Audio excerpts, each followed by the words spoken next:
Hello, everybody. Welcome to the Unfilter live stream. We're just setting up right now. Let me check. Mr. Chase, let's see. How's he doing time-wise? Let's see here. Mr. Chase's survey says doing decent. He's in position for us to start the overtime. Good.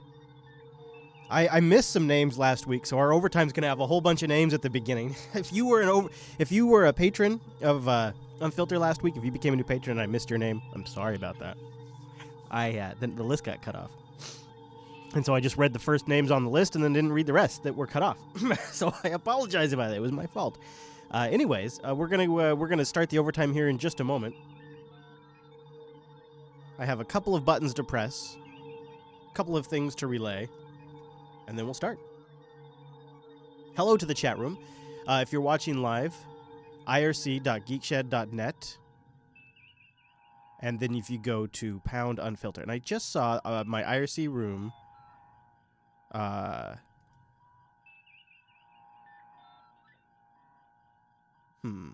IRC room just changed fonts on me, and I think it's going to totally screw up my capture. It's these kinds of things, guys. It's these kinds of things. So these are the weird things you end up fighting. So let's take a look here. So there's Hillary, and there's chat room. Yeah, it works, though. Somebody else post something in the chat room just so I can check it. Buttons. Okay, so let's see there. There we go. See, token ring got cut off. All right, that's closer. But you see, I just before we started up the stream, I just worked on this, and now it's already broken. This has been happening lately. It's odd. Without changing anything, we seem to have run into a few bugs. I guess might be the right way to put it.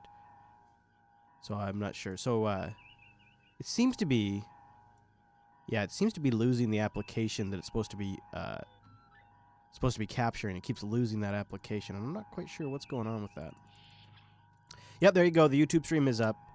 We got a lawnmower here, so just in time. Somebody's here to mow the lawn, just in time for us to start the show. So it's obviously production time. I don't know what it is. Yesterday was somebody knocking on the door, and today it's somebody mowing the lawn. And you know, been here all day. Been here all day working. There's not been nobody mowing the lawn or knocking on the door. It's just when we go on the air. Spaceship sounds are awesome. I agree. They're pleasant. They're a nice background. They're non-obtrusive. I think they're wonderful.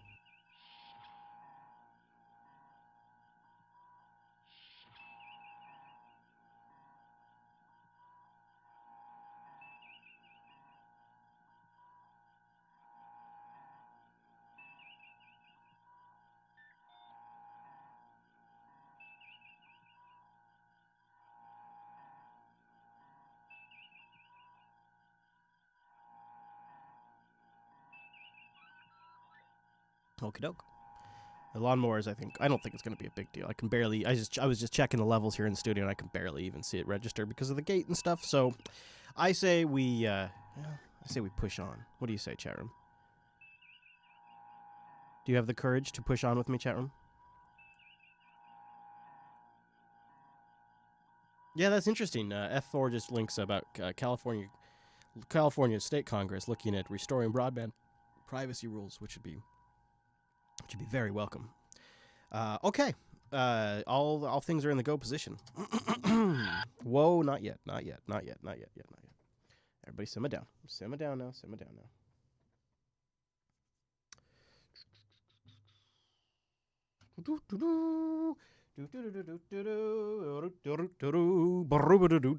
Oh! Okay, chat room. Let's see. Is it that button? Yes, it is. Look at me remembering the buttons even. Fuck, I feel so proud of myself sometimes. And I'm even going to start recording, too. That's all good. That is all good. Oh, shoot. Except for I left my water upstairs. I can't. Oh, and I wanted to grab a beer, too. Oh, my God, guys. Oh, my God. I am so sorry. I came so close to starting this show without the proper things in place. I apologize if you got excited, but you understand that these are important things, right? These are important things. I can't start the show without them. So I will be right back.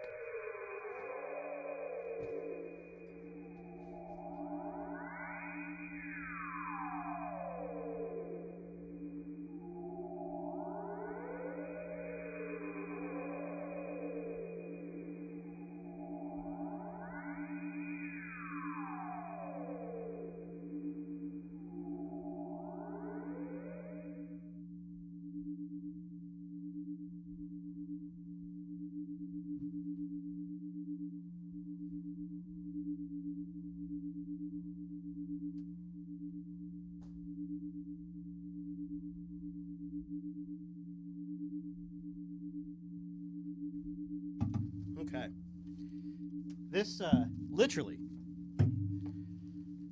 with hashtag no sponsorship, this beer was literally brought to us by Wes Payne.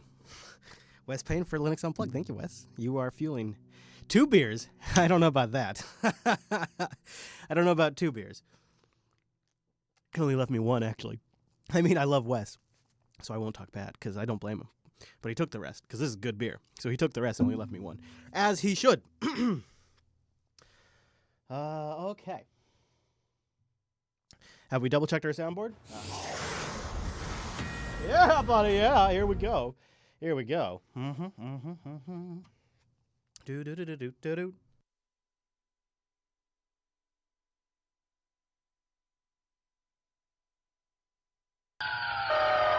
Warning. Life support failure on all decks. Abandon ship. Level 9 authorization required. It's Overtime, brought to you by our patrons at patreon.com/unfilter. Security authorization accepted.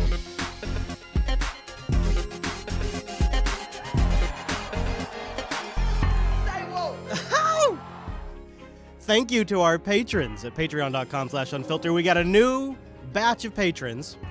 Man, and I am so grateful. And if I missed some of you last week, I apologize. It was my fault. I didn't read the whole list. I'm a total noob. I'm new at this. So let me make good on that right now and thank our new patrons.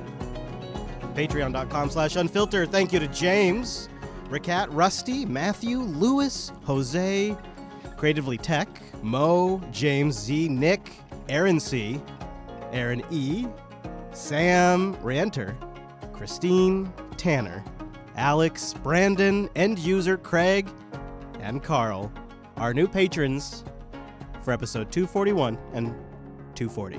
Thank you for supporting the show. This is a listener-funded show. We really appreciate it. Makes a big difference. And we're trying to get up to twice a week. We're trying to raise funds. We have goals at patreon.com/unfilter. More Unfilter. Honestly, we could do this show every damn day. In some ways, it would be an intense amount of work, but it'd almost make more sense because there's so much to go through every week, so much that we have to leave on the cutting room floor. And I try to pick up some of that right here in the overtime. That's what we do. We go in depth on new topics. We start up new threads that sometimes work their way into the main show. And we stay on things that don't quite fit with the flow, and sometimes expand on things that didn't fit in the flow. So thank you to our patrons for making this segment possible. I want to start, as always, this overtime, with our Oh Nancy segment.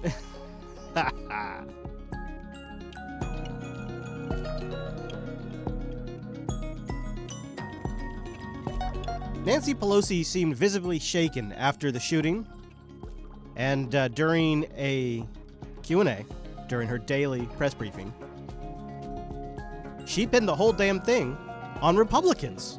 You see, the state of politics is all the Republicans. It's not the Democrats going around yelling Russia, claiming that our president is the Manchurian candidate. It wasn't their woefully corrupt candidate, Hillary Clinton, who colluded with the DNC to suppress the people's actual candidate, Bernie Sanders.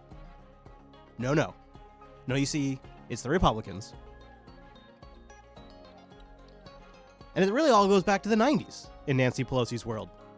You know, isn't that funny? It all fits, doesn't it? Of course, Nancy Pelosi, it all goes back to the 90s with her. Maybe somebody should tell Nancy that it takes 2 to tango. Just to follow up on what Erica asked, this affliction, this coarsened political behavior, do you see this as equally afflicting the left and the right? And no, of course not. No. I mean, I just outlined a couple of ways the left are directing the conversation in the political sphere in my introduction of this clip, but Nancy, in her leadership position, she can't see it. I do not. And on whose burden is it to address this and change it? Well, I told you we'll have this conversation another day. She's too upset. She's too emotional, and she can't talk about it right now. But she's going to go ahead and talk about it. But I think any review of the incidences and I told you about my hacked messages. When I hand them over to the Capitol Police, which I wanted them to hand it over to the Secret Service, I don't know what happened to them, but I do know that they were horrible and completely consistent with the calls that had been made to my home. So Nancy Pelosi got a bunch of quote-unquote hacked messages, and what these hacked messages were a bunch of crap mail, it sounds like. There's a couple of different descriptions of it. I'm not really sure. There hasn't been any great reporting on it, but it sounds like she got a whole bunch of nasty emails, dick pics, threats, things like that. All night, all day. I could never have any of my grandchildren ever answer a phone for the foul language that would be there. And so I'm just talking about my own experience. But let's all say, let's examine our conscience. Let's see how we can rid ourselves of our negative attitudes that go to a place that is like this. What is it, Nancy? It didn't used to be this way. Oh. Somewhere in the 90s, Okay. Republicans decided on a politics of personal destruction as they went after the Clintons, and that is the provenance of it. Maybe that was somewhere when the Democratic Party became a bunch of corporatist Democrats. And that's what has continued. But again, She's super upset, guys. I feel as, having a family moment that is very, very serious. And we're talking about things that we can save the discussion for another day. Well, okay. Now, if I ever say something during the Oh Nancy segment that gets you thinking, I got a little piece of advice for you. You can definitely hit that contact form, but why not join us live? It takes quite a bit of effort to pull this show off live. We do all this stuff in line. Every clip, everything you hear, every sound effect, it's all produced live. And we do that so that way if you can make it, you get a great live experience. And we post the full live show over at patreon.com/unfilter. There's often way more stuff. I sometimes have some downtime if Chase runs into traffic and I hang out with the chat room and we talk. I want to encourage you to join our chat room. irc.geekshed.net and then go to #unfilter. Same server that the Jupiter Broadcasting main chat room is on. So if I ever say something that gets you thinking, either in a good way or a bad way, you can voice that opinion in a constructive way in the chat room. We have a bunch of people there that like to share different points of view. And at the end of the day, they managed to do a pretty good job of keeping the flames to a minimum and the conversation pretty good. So thank you to everybody who's able to join us live on this Wednesday. We start around 3:30 Pacific time on a Wednesday, typically. And I sit here and I hang out with the chat room. And then we start overtime, then we have a little bit more time to hang out usually, and then we start the main show. That's a little behind the scenes. And one of the reasons why we developed this show with all of these clips live is so that way you could watch it live in a completely unfiltered experience. Everything's out there, full transparency. And it would have been easier to create a show where we could just say our bits and then drop all the posts in, perfectly edit, all the clips in post, perfectly edited. But where's the fun in that? Where's the spontaneity in that? So join the conversation, irc.geekshed.net, #poundshine, unfiltered.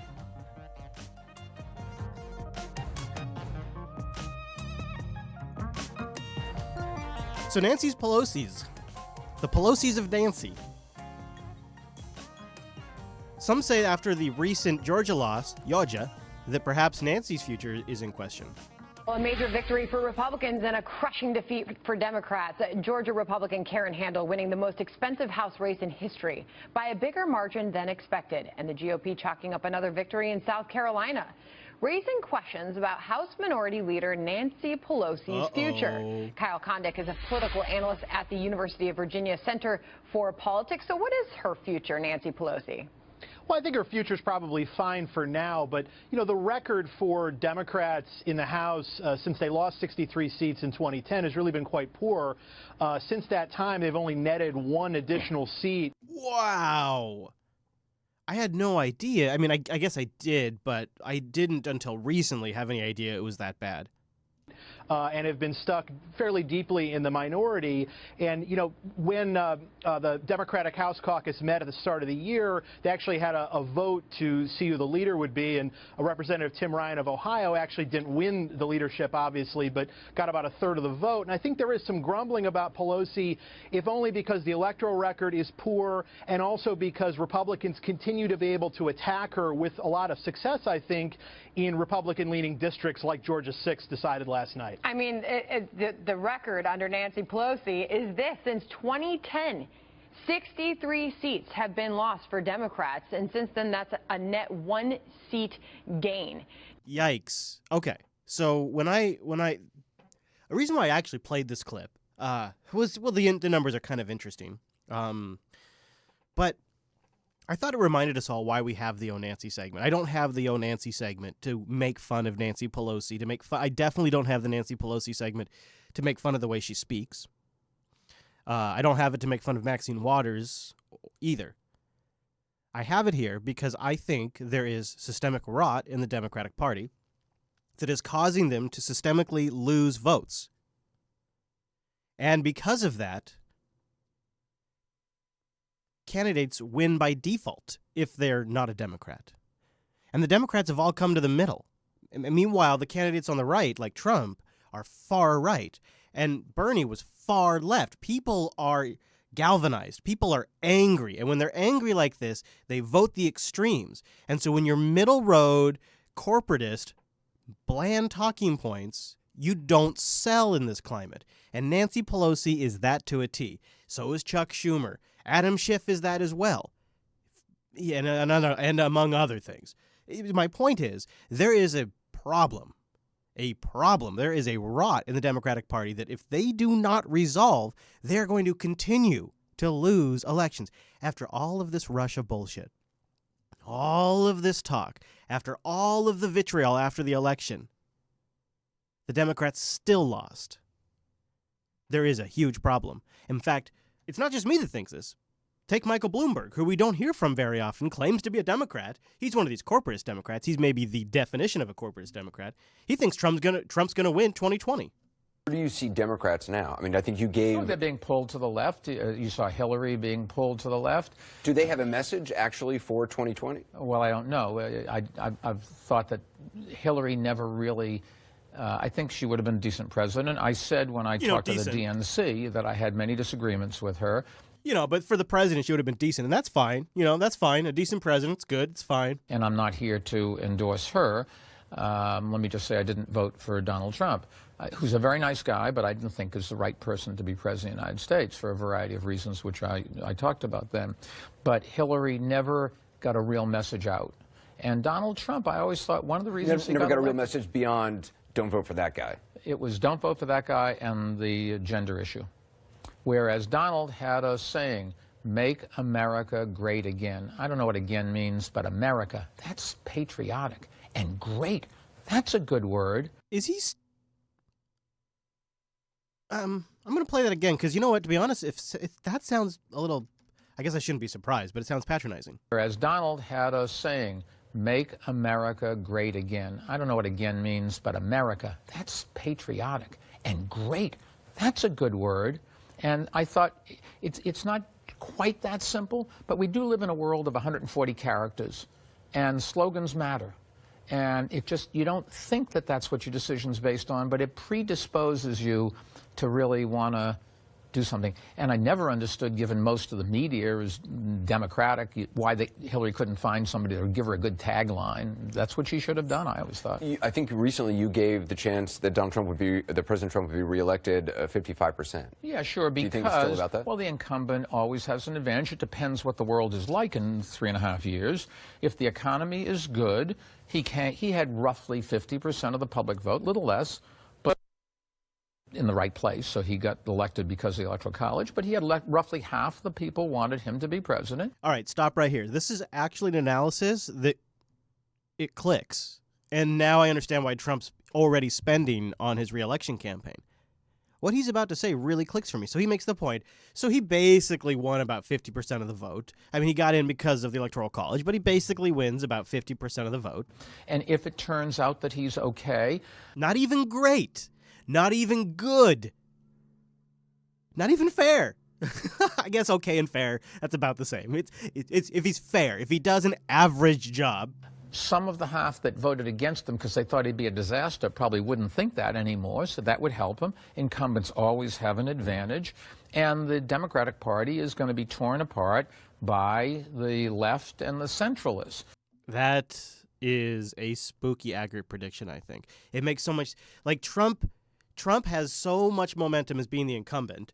Then, if he just holds his original base, which I think so far he mostly has, and just wins over a few more of the doubters, and you got to figure, too, by 2020, this entire Russia stuff could be a memory at that point. I mean, do you follow this? Like, to me, this seems like this could be astute. Wanted him to be president, and if it turns out that he's okay, some of the half that voted against him because they thought he'd be a disaster probably wouldn't think that anymore, so that would help him. Incumbents always have an advantage.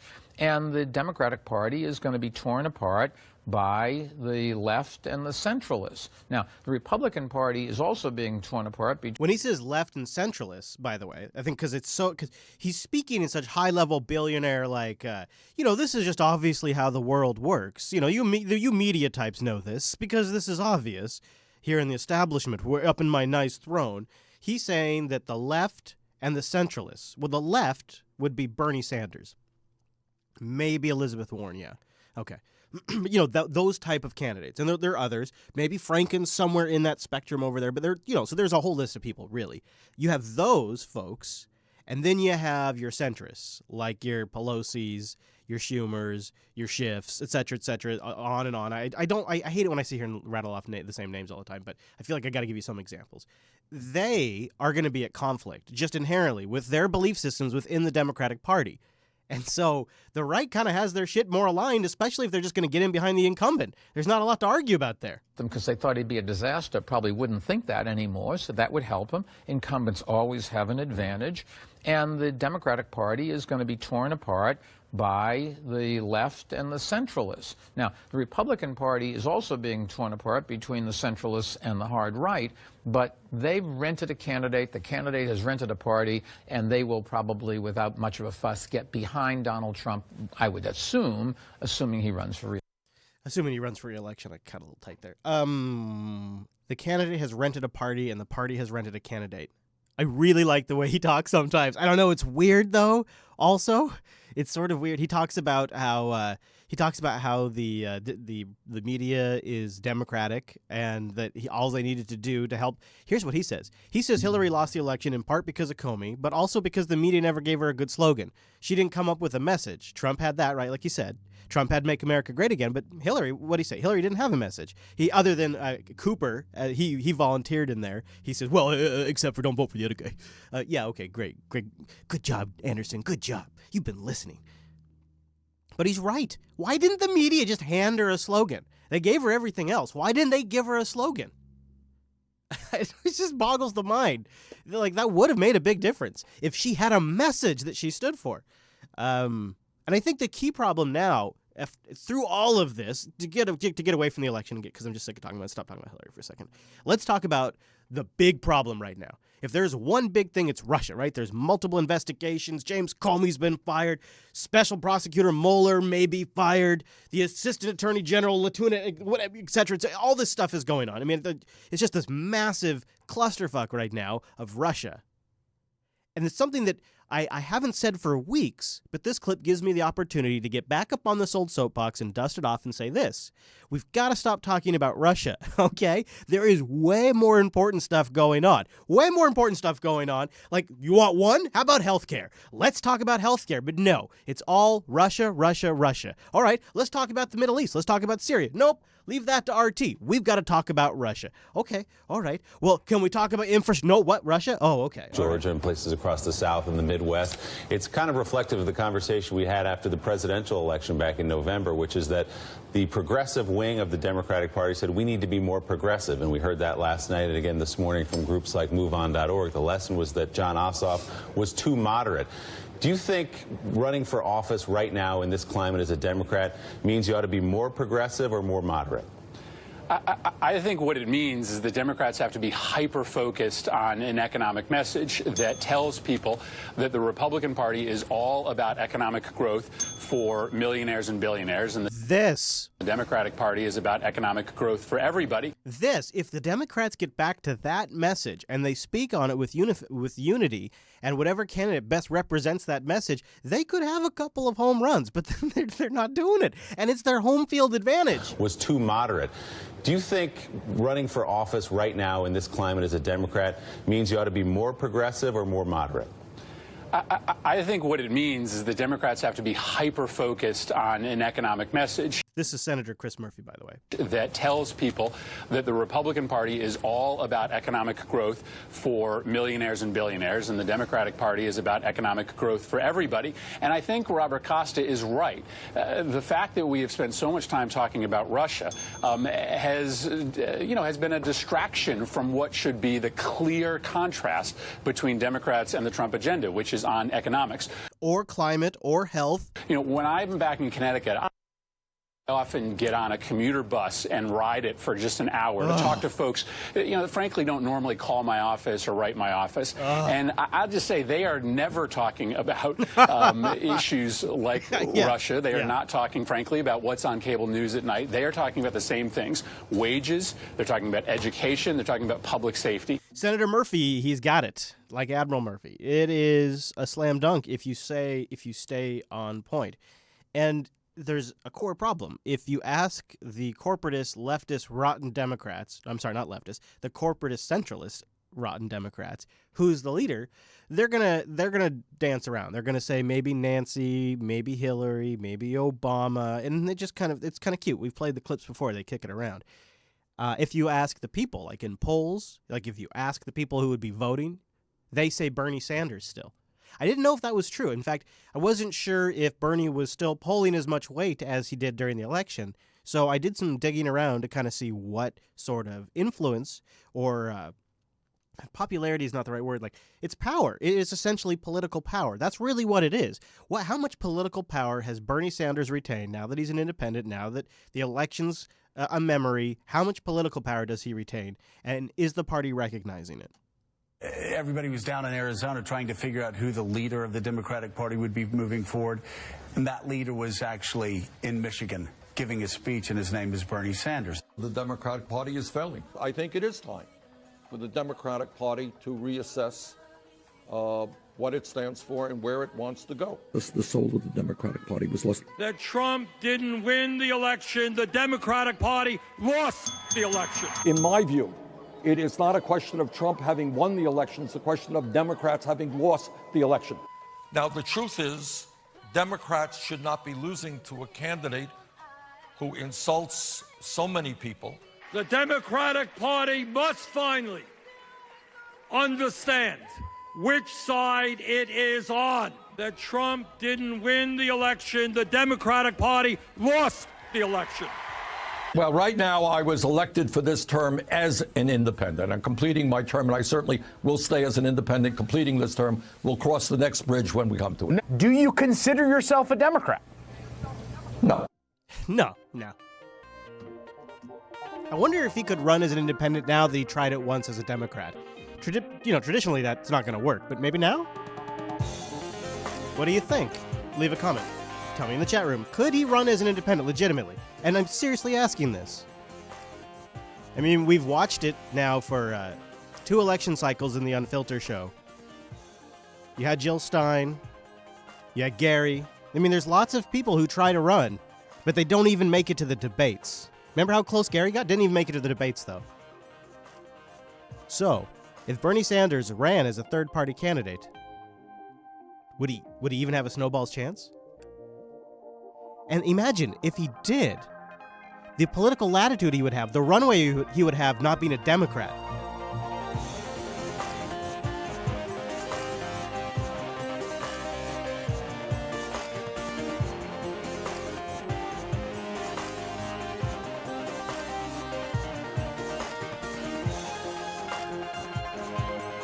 Chat room says it's possible, but unlikely. Here, I got a clip. Let's shift gears. If you're listening after the fact, leave a comment. Let me know. This next one's just kind of interesting. It's a pickup from last week. I didn't play McCain's questions in the Sessions testimony, but it's fun. It's good. And apparently, Russians are getting lost in the flyover states trying to map our cellular networks, according to John McCain. I don't believe so.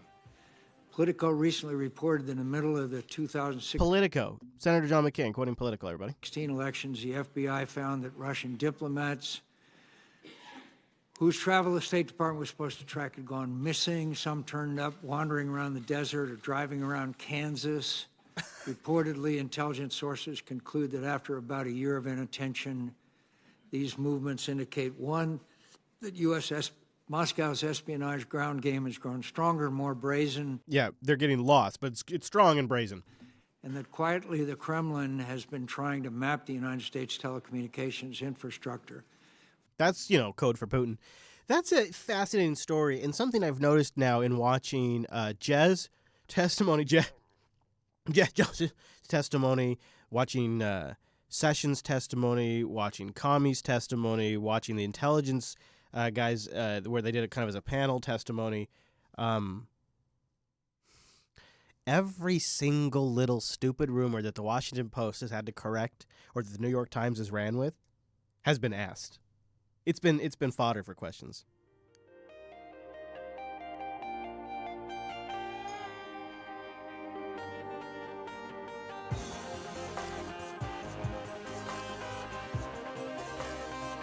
Let's expand on that White House press briefing topic here for a moment. I got a little series of clips for you. It starts with this CNN reporter who's a little miffed. Jim, I just saw your tweet. You said you're feeling like the White House is stonewalling you.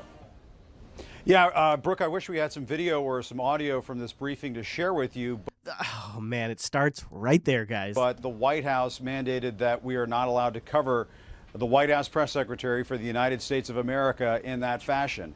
Now, I love it. And look at Brooke's face. So let's start here. They're not required to do White House press briefings daily. In fact, it's not even necessarily a super common practice, although I think it's a good idea. I love her face. I love all of the subtext. Like, you could cut this with a knife. It's thick. I mean, you could just cut it up and eat it in chunks. Brooke, I wish we had some video or some audio from this briefing to That's dig one. Share with you, but the White House mandated that we are not allowed to cover That's dig two. The White House press secretary for the United States of America. That's dig three. In that fashion. And so, yes, when we're asking important questions about where are the tapes, does the president have recordings of his conversations here at the White House? We're asking important questions, like the same ones we've asked them literally 500 times. And they've said the same thing 500 times. The White House is refusing to answer those questions. Just like they always have, just like every administration does. On camera or in any kind of fashion where we can record the audio. My guess is because they want their evasive answers not saved for posterity. That is the only conclusion one could draw. That when they give us answers, that it somehow reads better in print then it can be seen on television or heard over the radio. Actually, I wonder what's going on here a bit. I wonder if this isn't just a middle finger to these sons of bitches, and because they're more than happy to give quotes and interviews to Fox News, so this isn't really going to impact Fox. But it's really going to screw the 24-hour cable news. In fact, it's not really going to impact your nightly news or your CBS morning newses. They don't often do a lot of these press briefings. But the reality is, these press briefings are huge ratings draws, and you can see it all over YouTube when Spicer goes live. CNN, if they don't have anything else going on, they immediately just cut to this, and then they come back and they pick every little single thing apart. They are creating the very problem that the White House is now seeking out to fix. The White House was hoping to change the subject today from the lingering cloud of the Russia investigation. Good afternoon. But during his first televised briefing in 8 days, Press Secretary Sean Spicer said he didn't know whether the president believed Russia meddled in the 2016 election, something Republicans, Democrats, and the entire U.S. intelligence community all agree on. Just very plainly, a yes or no answer. Does President... You see how they couch it there? They set it up with, well, here's something that all of the intelligence agencies agree on. That's actually not true. Only 3 intelligence agencies signed on to what was called an assessment.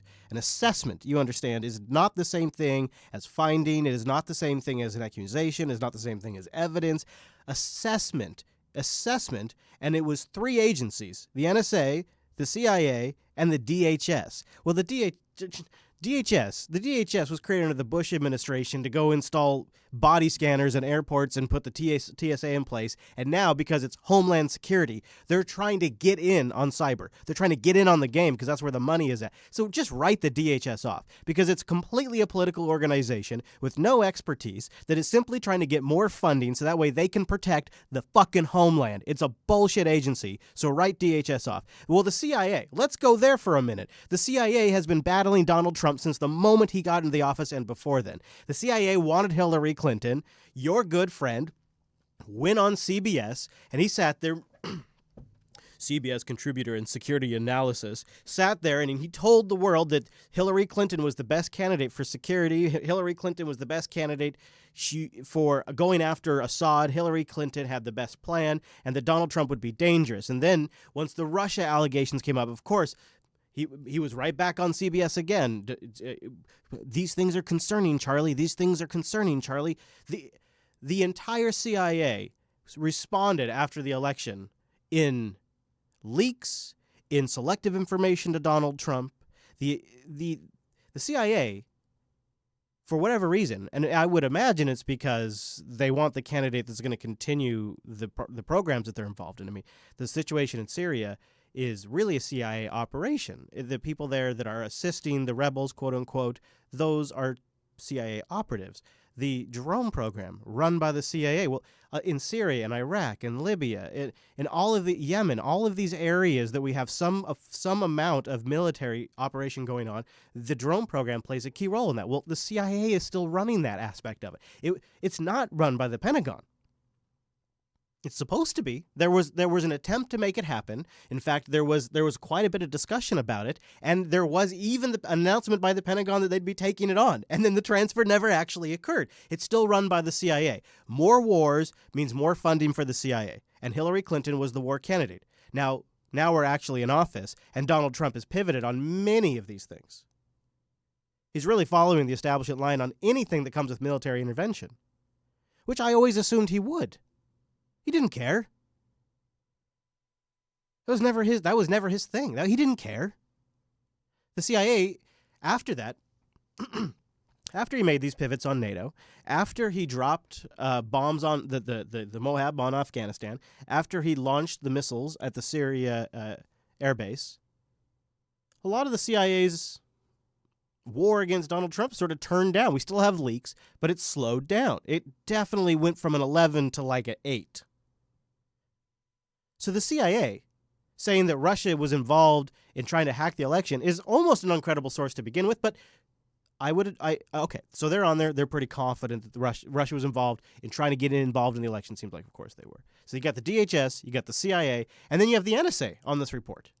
Well, the NSA wouldn't say high confidence. So the NSA is on the report, but they're not even signing off on it. So it's really only 2 intelligence agencies. Now you'll hear 17.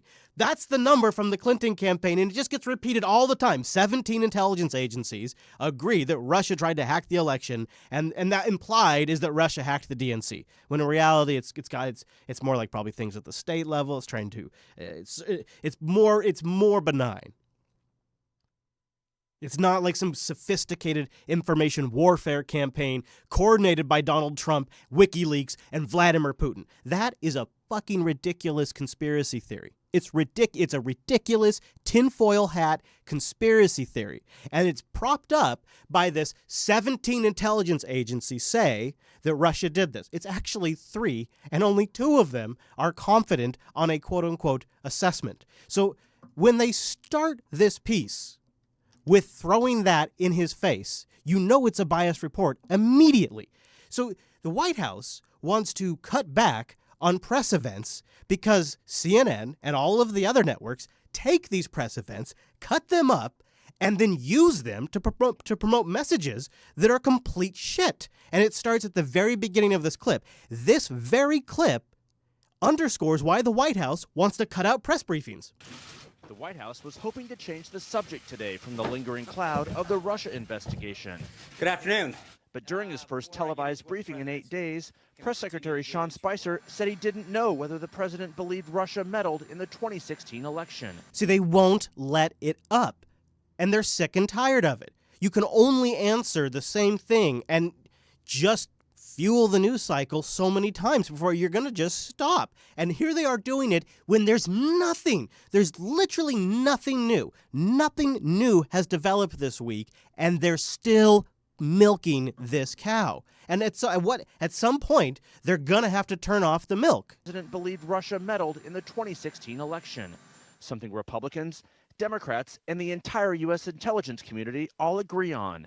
Just very plainly, a yes or no answer. Does President Trump believe that the Russian government interfered in the 2016 elections? So here, after 8 days of no press briefing, this is the shit questions. This is the shit that you ask after 8 days. Nothing else has come up. Nothing else? Really?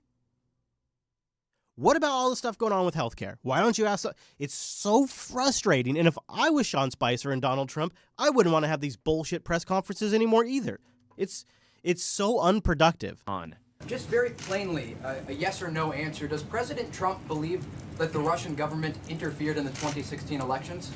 I think I have not sat down and talked to him about that specific thing. Obviously, we've been dealing with a lot of other issues today. I'd be glad to touch base. And they've been grilling him now for 2 days. One day. I guess by tomorrow, by the time you're hearing this, it'll be 2 days. Again, Spicer gave the same answer. I've not sat down and asked him about his specific reaction to him, so I'd be glad to touch base and get back to you. Yeah. The president's reluctance to acknowledge Russian interference in the election has confounded his allies and armed his critics. You see how now they have made a story from nothing? You see, there's been no development here.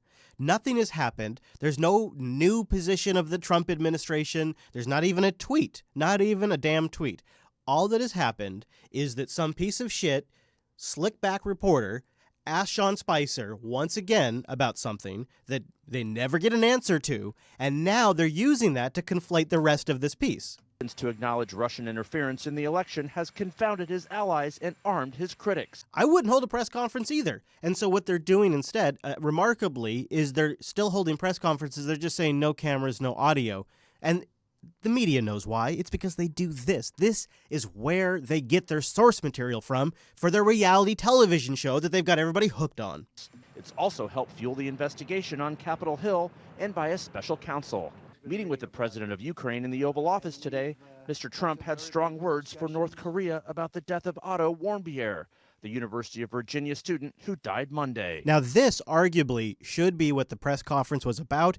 This should be what the takeaway is from the entire press conference and what the new material is. Not for any patriotic reason, not for any propaganda reason, but simply because this is literally the new development out of the White House today. He'd been in a coma after 17 months in North Korean captivity. It's a total disgrace what happened to Otto. That should never, ever be allowed to happen. Mr. Trump implied President Obama was to blame since Warmbier had been detained since January 2016. Frankly, if he were brought home sooner, I think the result would have been a lot different. He should have been brought home that same day. The result would have been a lot different. But what happened to Otto is a disgrace. And I spoke with his family. His family is incredible, what they've gone through. But he should have been brought home a long time ago. A former national security aide to President Obama said at least 10 Americans were released from North Korean custody during the last administration. It's painful that Mr. Warmbier was not among them, but our efforts on his behalf never ceased, even in the waning days of the administration, spokesman Ned Price said. As the White House tries to jumpstart its agenda, a new CBS News poll finds the president's approval rating has fallen 5 points from 2 months ago to 36%, a record low. 57% now disapprove of his presidency. The president gets his lowest marks on his handling of the Russia investigation. Just 28% approve, while 63% say they do not. The biggest Republican priority, repealing and replacing Obamacare, is still under wraps in the Senate. After once championing the House version of the bill, The president lately has been describing it as heartless and mean. The president clearly wants a bill that has heart in it. Senate Democrats are seizing on the president's criticism. Got heart. He wants heart. Yeah, he wants one that's not going to burn him up politically is what he wants. That's what he wants. Let's not kid ourselves, ladies and gentlemen. Let's not. He want one. God, I got to hear that again. That was good. He wants one that has heart in it. Has heart in it. Mean. The president clearly wants a bill that has heart in it. It's good.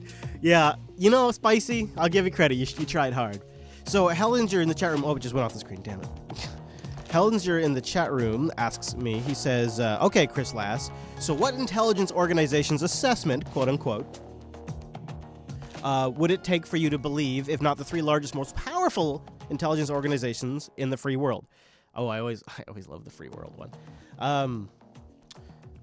Well, I think so. I think I'd start with the difference between findings and an assessment. An assessment is not the same thing. But to more directly answer what you're really asking me, though, if the NSA was pretty strong on it, I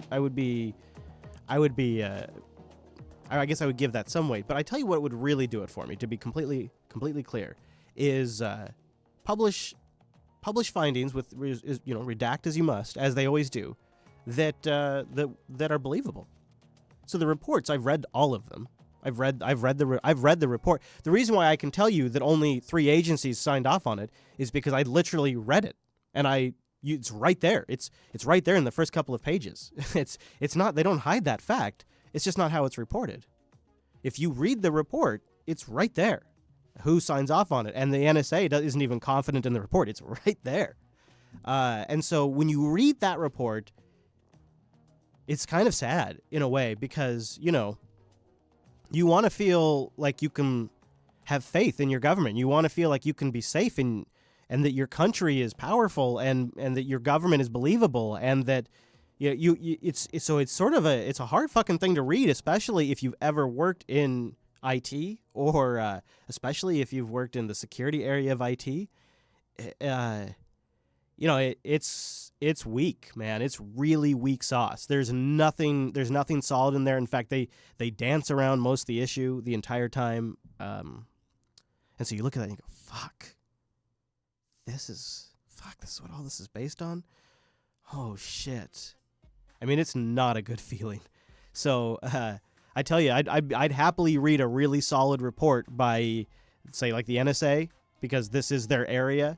Technology and the network is what the NSA does. Crypto and all of that is their domain. So, something that the NSA was highly confident on that had details, and it doesn't have to be IP addresses and names, but it just needs to be, like, you see, the problem is they make fundamental technical errors in this document. It's like newbie stuff. In their technical reports about the attackers, they mix up like executables and URLs and PDFs and binary file. Like they really fuck shit up in this report, and it leaves you feeling like, oh fuck, these guys are just really grasping at straws here. So a report that was technically accurate, that detailed to some degree what had happened, and a timeline of events that line up with everything that has been reported on would really be what it would take for me to be like, okay, that makes sense. Because when I'm really at the end of the day, the two things that I keep coming back to is I've read the reports and I've followed all of the reporting from get-go, from the very beginning. So it's not so the DHS is, so going back to your question, the DHS I definitely give the least credibility of pretty much any institution, period, in the government. I'm sure there's probably, you could probably point out a few that have less credibility, but I really have little respect for the DHS. I particularly have little respect for Jeff Johnson. I really have no respect for him. I think he was totally a political play and just an awful head of Department of Homeland Security.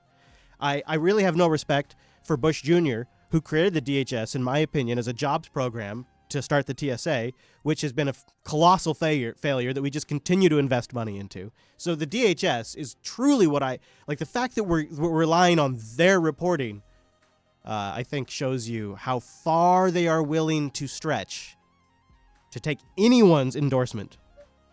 And I think that sort of speaks volumes about where they're at. I have a clip that we're going to move on. It's too long. I can't play. I wanted to. It's Rachel Maddow. It's in the Overtime Sync, or maybe you can look it up on YouTube. Maybe I'll encourage you to do that too. Actually, I think I'll put it in the show notes too. Robert Mueller. Robert Mueller, he's sort of he's been assembling this team, and Rachel Maddow does this whole breakdown of who the different team members are. Oh shit, fuck. I'm just gonna play a little bit of it. On May 17th this year at 7:04 p.m., Robert Mueller confirmed that he had been named to be special counsel in the Trump-Russia investigation. That was confirmed 7:04 p.m. All right, so it is a long 4-minute clip, and if you have a hard time listening to Rachel Maddow, I totally acknowledge that that's a long time to ask you to listen, but it is in the supporters sync if you want to get it, or go on YouTube and search Robert Mueller team paints picture of Donald Trump Russia investigation. Robert Mueller team paints picture of Donald Trump Russia investigation. And I'll try to have it linked in the show notes too if I remember. She goes through all the people in the team about how they've been former mob investigators. Some of them have been former finance investigators. Some of them have been former Russia propaganda investigators. And she's very pleased with this team. She is very happy about this. Censorship. So if you're thinking about the team here, Watergate, mob, money laundering, criminal law, fluency in Russian. Any sense of what Mueller might be working on here? She's very happy about this, and I'm putting this in here just as a note in the record, because this team and this investigation is fully Rachel Maddow approved. I just think that's worth noting. We'll see where it goes, but we'll just remember that she was on board with all of it. There's some other stories that we should cover, but Mr. Chase is getting close, so my time on the overtime is running out. Let's see what if I had to pick. This is interesting. Going back to sort of the big story, quote unquote, the one that we like to get distracted by, Russia. There's been some movement on sanctions, and it's interesting the way these sanctions are being positioned, because they specifically do not allow the executive branch to override the sanctions. So it's like locked-in sanctions on Russia. Plans for new U.S. sanctions to be levied against Russia have been met with anger in Germany, as officials say they're intended to hinder a joint Moscow-Europe gas pipeline. Covering that then for us, RT's Jacqueline Vuga. Berlin has joined the wave of criticism over a new U.S. anti-Russia sanctions bill that would involve fines on European companies contributing to joint projects. I regret that the joint approach of Europe and the United States on Russia and sanctions has been undermined and abandoned in this way. Oh! That must not happen. We generally reject sanctions with extraterritorial effects, meaning an impact on third countries. On Thursday, the Senate overwhelmingly approved a bill to expand sanctions targeting Russian industries, but it turns out those measures could end up penalizing European companies. The move has infuriated a number of high-ranking politicians. We cannot accept the US threat to impose sanctions that violate international law and affect European companies involved in the expansion of Europe's energy supply. Europe's energy supply is a matter for Europe and not the United States of America. It's up to us to decide who supplies us with energy and how. I don't think you understand how this program works, actually. Somebody should probably educate him. I got a couple of things in Syria I wanted to follow up on. So this was the news coverage before all of this, like shooting down a Syrian warplane. There was another incident, the Iran drone incident. The Pentagon has been very close-mouthed about this for some obvious reasons. Close-mouthed. They're trying to work it out with the Russians, and they don't want to reveal whether they are even able to work it out with the Russians. None of this very clear at the moment. Oh. What we know is, on a working level, Russian... Stop right here. She really doesn't actually have much to say. She's going to say, on a working level, Russian military leadership and U.S. military leadership are privately communicating, and that's all she knows. But what is interesting about this shot, if you're not watching the video version, you got Barbara Starr, and she is in her little room that they have given her at the Pentagon. She literally works every day. Barbara Starr drives to the Pentagon and works at the Pentagon, and then reports back to CNN when there's something to tell, and she's got a camera in there and a screen behind her. And they have overlaid above her lower third on the right-hand side of the screen soon on CNN, and it's a live stream of the White House press briefing room, zoomed out.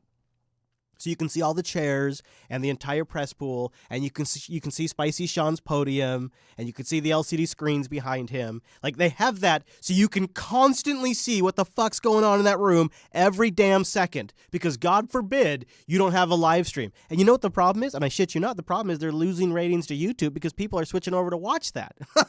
It's unbelievable that they're live streaming the room, like, an hour before Spicy even gets there, because, see, Spicy just kind of walks in. He's supposed to get there around a certain time, but he doesn't always get there at the same time. And while they're hanging out, they're sitting there taking selfies. The media is talking they're doing reports. You'll see different, nothing yet. That's right, Jen. We're still waiting for Sean Spicer, for the White House to respond to these burning questions about Donald Trump's commitment to climate change. And we'll be asking Sean Spicer that when he gets here, and we'll get right back at you when we learn more. Back to you. And then they just do that over and over again in that room until Sean Spicer shows up. I shit you not, because I watch it all the time for this show, because I'm, going to grab clips. And one of the son of a bitches watching the live stream. And because I got the same thing, I got to get it for my show, right? So I'm sitting there working it just like everybody else is. And you see these guys in there taking selfies, doing these stupid spots until Sean gets in there and they all get in their seats. And then CNN goes full stream. They go boom, up on all screens. It's a weird thing, because this never happened under the Obama administration. You'd have Ernest up there talking out of his butt. In fact, one of the only places, think about it when we covered this show, when President Obama was in office, one of the only places that you saw Josh Earnest was on this show. You didn't see clips of Josh Earnest on CNN or CBS Morning News or NBC or on MSNBC. You didn't see that. They didn't air this stuff. We were the only guys, and RT, and if you had, like those types of outlets and YouTubers and No Agenda, like that layer of the media was airing Josh Earnest, but not CNN. Not Fox News, not MSNBC. It is a total shit show now, and so much too where they have a damn countdown and a live stream. It's really it's amazing. And so even when it's about something as important as the U.S. shooting down a drone from Iran, they have a box over a Barbara Starr and all of the other coverage of that stupid room where Sean Spicer's going to walk into. They're obsessed with it, and now we're getting so aggressive in that area that we have a real fucking bad situation developing. Russia's defense ministry says it's halted cooperation with the U.S. military in Syria. The move comes in response to the downing of a Syrian fighter jet by an American warplane near the ISIL-held city of Raqqa. Our correspondent Emily Sue has the details. Now, one thing is when diplomats engage in a war of words, but today's development shows that it's gone far beyond that, with Russia deciding to end the single most important agreement that the U.S. and Russia has signed since Moscow was invited by the Assad regime to join the fight in Syria. Now, this agreement we're talking about here was signed back in October 2015, and what it does is it establishes a communication channel between U.S. and Russia forces operating in the airspace over Syria to prevent any sort of unwanted incidents. Now, as you can imagine, this airspace is very dense with so many different countries, so many different groups involved, and any sort of mistake and misinformation really can lead to unthinkable consequences. And in this case of the Syrian jet being shot down, well, according to the Russian military, the U.S. has not informed Russia of the decision to shoot down the Syrian jet through the existing communication channel, and at the same time, Russian jets was also operating in the area. And as a result of this incident, Russia has decided to halt all cooperation with the U.S. military in Syria. And this sort of military information blackout can potentially be a disaster waiting to happen. Here's why. Any aircraft belonging to the U.S.-led coalition detected in the skies west of the Euphrates River, where the Russian Air Force is operating, will be tracked as targets by Russian air defense systems. Now, on the Pentagon's part, they've insisted shooting down the Syrian jet was an act of self-defense. They say the Syrian jet were dropping bombs on SDF, the Syrian Democratic Forces positions near Raqqa. Syria says no. They say that the Syrian jet were targeting ISIL targets near Raqqa. Raqqa is, of course, the capital of Islamic State's self-proclaimed caliphate. And Russia has described this as an act of aggression. They described this as a violation of not only of Syria's sovereignty, but also of international law. Russia Foreign Minister Sergei Lavrov, he's also commented on this before the statement was released by the Russian military. We call on the United States and all others who have their forces or advisors on the ground in Syria to ensure the coordination of our work. Zones of de-escalation are one of the possible options to move forward jointly.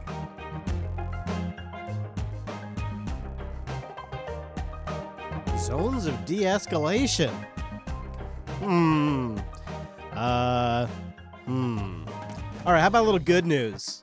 If we keep screwing things up here, sounds like we got 10 new chances. NASA found 10 more planets that could have life. The Kepler spacecraft detected 219 new exoplanet candidates, including the 10 near-Earth-sized planets in the so-called Goldilocks zone. Now, exoplanets orbit a star other than the sun.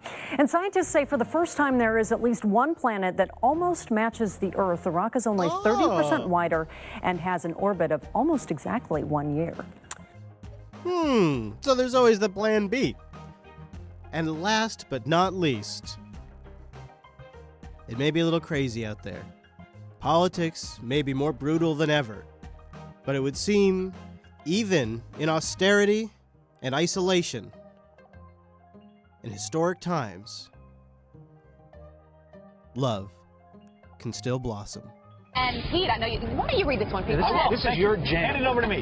Another love letter from Pamela Anderson to traitor Julian Assange, the Baywitch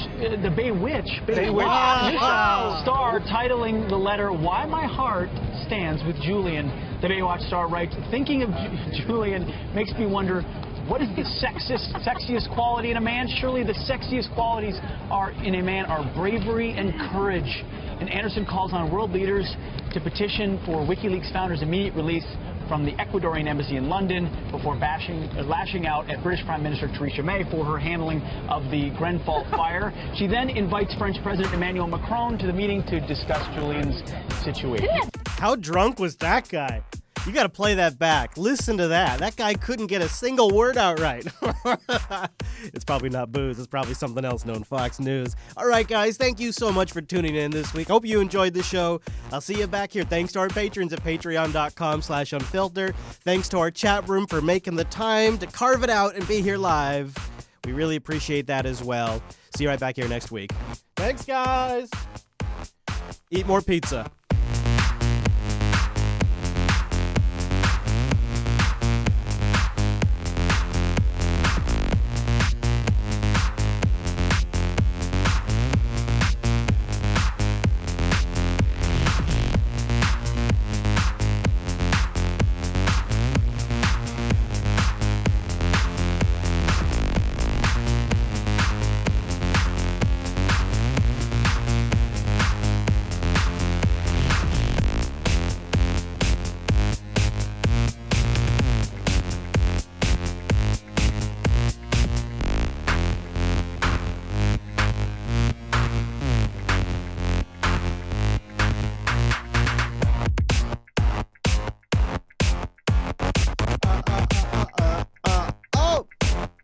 Okay, so I got another clip I want to play for you. The media likes to hype up Watergate a lot, so I think we'll play this. Mr. Chase is like rolling in right now, so this will be a good clip for us to watch.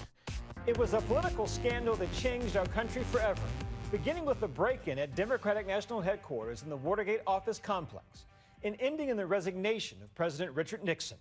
Tonight, on the eve of the 45th anniversary of the Watergate break-in, we take an in-depth look at the events that led to his downfall.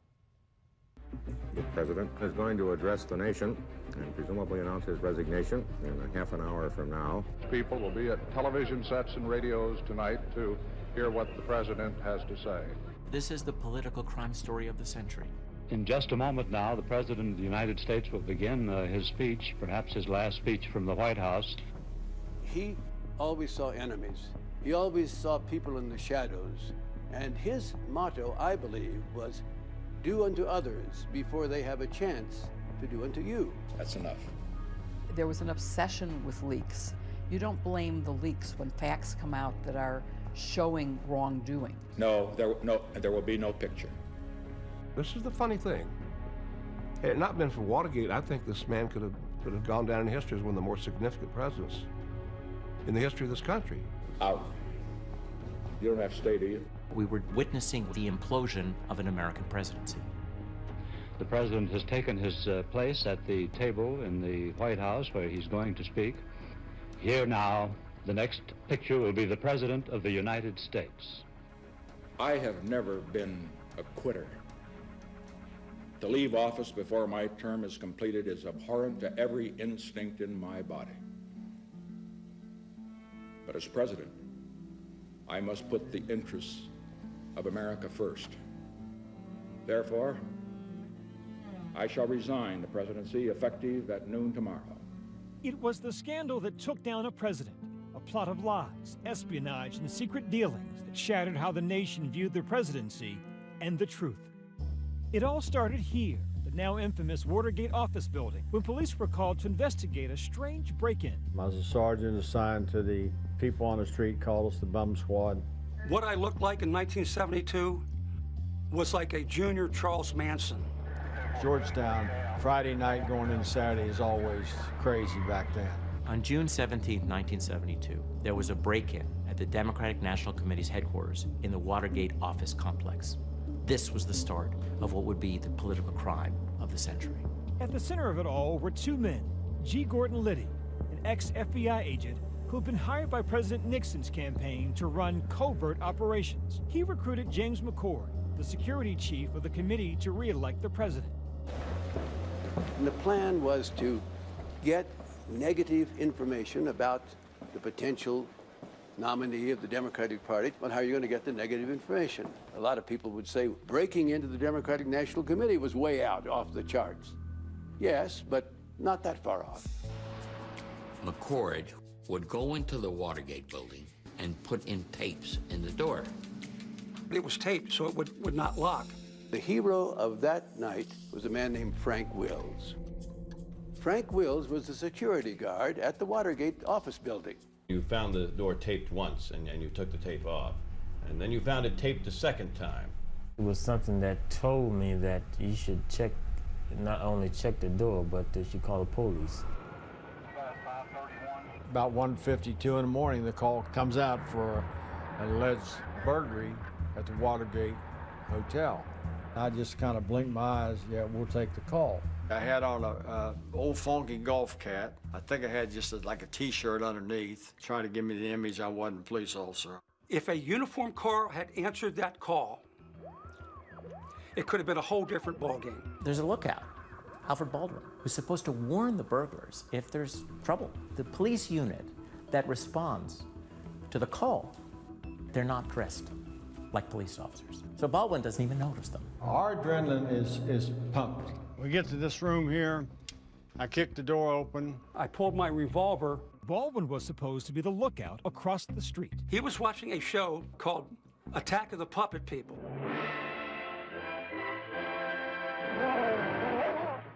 By the time Alfred Baldwin had notified them, it was too late, and they had to run and hide like rats. We're rolling down this hallway, checking the offices on both sides of the hallways, make sure that nobody's hiding from behind us. I was startled by an arm hitting next to the glass on the petition. It scared the living bejesus out of me. I screamed something to the effect, come out with your hands up or I'm gonna blow your head off. 10 hands went up, and they came out, and that's where the arrest occurred, right here. The 5 burglars that were arrested inside the DNC, McCord, Barker, Sturgis, Martinez, and Gonzalez. This was not your normal, typical burglary. There was bugging devices, tear gas pens, many, many rolls of film, locksmith tools, thousands of dollars in $100 bills consecutively ordered. Who goes into the Democratic National Committee looking for money or looking for jewels? No, you go looking for political information. And who wants that? Why, your opponent, naturally. People weren't saying, oh my God, this is clearly going to implicate Richard Nixon. It just seemed bizarre. It would take some enterprising young journalists to ferret out the importance of the story. Woodward and Bernstein were assigned to this burglary just as a matter of routine. Editors kind of say, Here, do a check for me, because I... check. By the way, can you pass along the mute pedal? Is there enough length on it? Because my throat's not in great shape today. There is not. There is not. As far as it goes is right there. Well, fair enough. Sorry about that. I'll do the international symbol. You know what I could do? For coughing. And that is, I'll just flip you the bird, huh? if you have your phone with you, I do have a phone. there is. It's a Nexus 6P, by the way. Yeah, check the app. So bring up the Play Store there on your 6P. All right. Bring up the. I bring just up the heard Play back Store. from PAX. Oh yeah. About my media credentials. Oh yeah. I haven't clicked on it yet. Ooh, that's either gonna really. It's gonna fire you up for the show, or it's gonna fucking ruin you for the show. It's gonna dude. ruin me. You think so? You think it's? Well, I don't know. We've been covering it for literally the past 5 years. Fuck, man, that is. And here's the thing: if they came back and said No, yeah, I know. I would be devastated. I know. Yeah. What do you I want? won't click on it yet. I'll go to the App Store or the Play Store. Sorry. Yeah, go to the Play Store. ChaseBot is almost here. Yeah, it is TechSnap, by the way. Yeah, it's TechSnap. Yeah, welcome to TechSnap. Welcome to everybody. TechSnap. In the Studio Unfiltered Edition. chat room. Yeah. Yes. Yeah. Yeah. Hopefully, yours is better than mine. That's what she said. Yeah.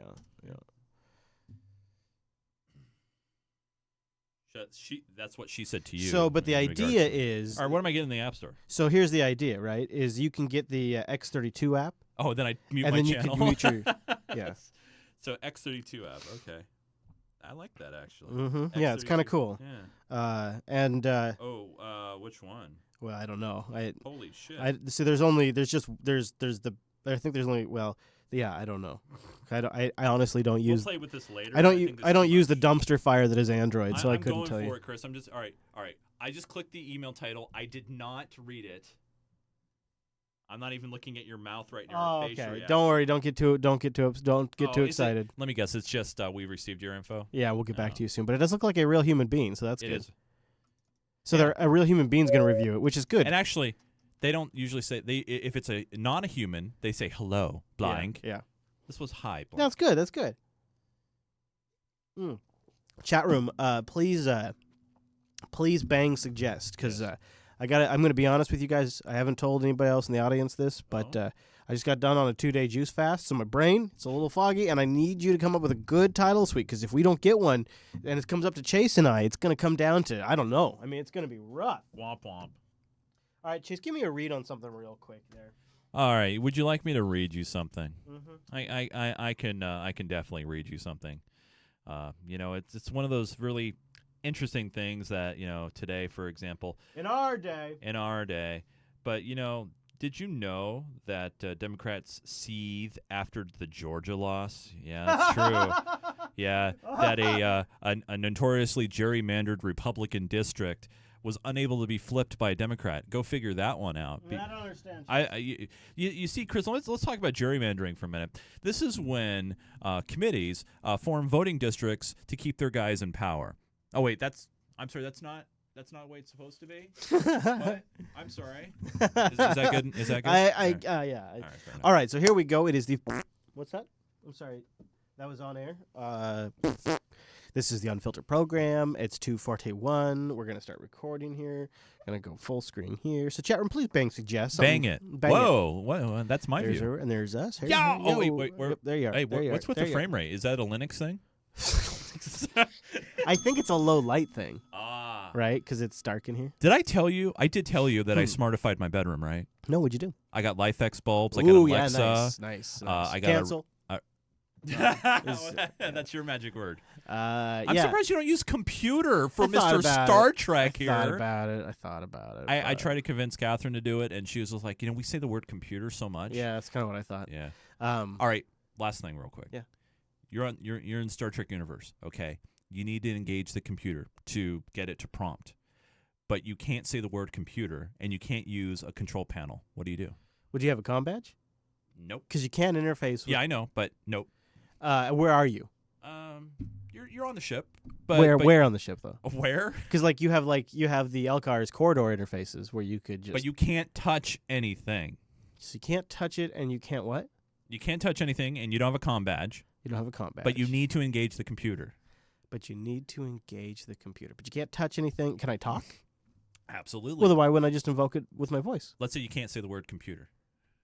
I was trying to figure this out in my head. Like I was having this brainstorm. It's like if I needed to engage the computer, but I wasn't allowed to say it. Like say I was being held under duress. Yeah. Right. You say the word computer, I'm going to blast you. I've noticed that they can issue the command red alert, and it'll fire off. Are you sure that's also, not a person doing that? I'm not positive. Okay, yeah. But it's like immediate. Yeah, it's pretty fast. Also, Picard to Riker happens sometimes. But Picard to usually, Riker. But usually they smack the comm badge. Picard to Riker. Yeah. Something to think about. Do you have an answer? I don't. Well, I'm not. Well, then what makes you? Because here's the maybe the answer is it's not possible. Well, here was the and other that's thing I fine thought with me. about. But see, I thought you were going somewhere, so I was trying to keep it. that's right, yeah. I was gonna say because what you could probably do is you could probably come up with a way to do it on the holodeck. Because you go into the holodeck and the computer prompts you, what would you like? So then from there, you work your way out. But the thing is, you would say red alert, but you're not still engaging the computer. No, so follow me on this. So you could say, you enter the holodeck and the computer goes, state, would you like to run a program? You say build, and then the computer asks, what would you like to build? And then you say, build me an LCARS interface that use eye tracking for commands. And then it would generate an LCARS based interface that uses like a binary input from your eyes, like blink one for yes, blink. See, that's a little too much. I just thought of this. You walk into a turbolift. Okay. It is waiting for you to define where you want to go. Right. If you give a command other than that, like say, I'm under attack, contact Starfleet, would the computer acknowledge it, or is it only instructed in the... we've never seen... I know! This is like, these are the weird Star Trek questions. We should talk about on our newest show, What If? Star Trek. All right, so don't forget to bang suggest. We always do love it when it comes in from the Command intro Spicer. sequence. Yeah, that's right. Instead of computer. Spicy Sean. All right, here we go. It is L Unfilts, and you could punch a hole in the ship. I was just thinking you walk in a holodeck and you just say, emergency. I wonder if you could say emergency. I don't think so. It won't respond to emergency. No. I mean, we've never seen... Medical emergency. Yeah. I don't know. The problem is there's some production inconsistencies that also bring in a little bit of a gray area, because there are a few times where they seem to interact with the computer without prompting it, and so then it leaves you to believe that the computer is consistently monitoring communications and making some sort of smart judgment about when it should be engaged or not. Yeah. But I should consult the Star Trek technical manual and see if there's anything in there. Well, yeah, I think if you go by the technical manual, it'd be pretty clear. Yeah. But it's not necessarily what's in canon, though, and so you could easily say, well, as time went on, that was, See, what I would do if I was in command of a ship, I would embed a secret word that I could use to activate the computer and under events of duress, like say, broccoli. And then, Yeah. And then because otherwise you'd never say the word broccoli. Exactly. So. All right, here we go. It's the Unfiltered program. Let's do it. Is this 241? I believe that's what the number said. The good news is we'll see it here in a second. Okay, here we go. In 3. Oh, God, no. Now that's going to be in here.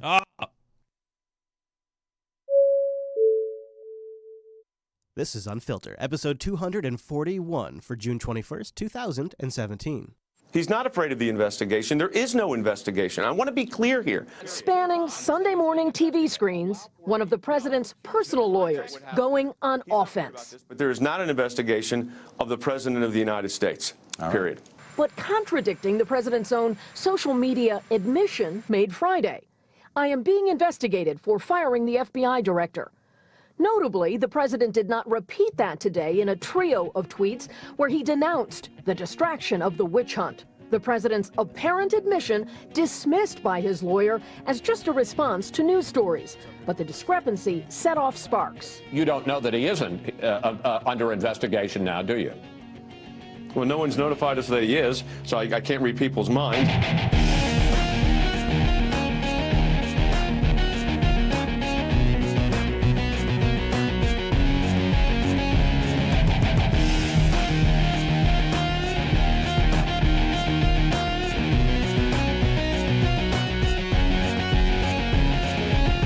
Let me be clear.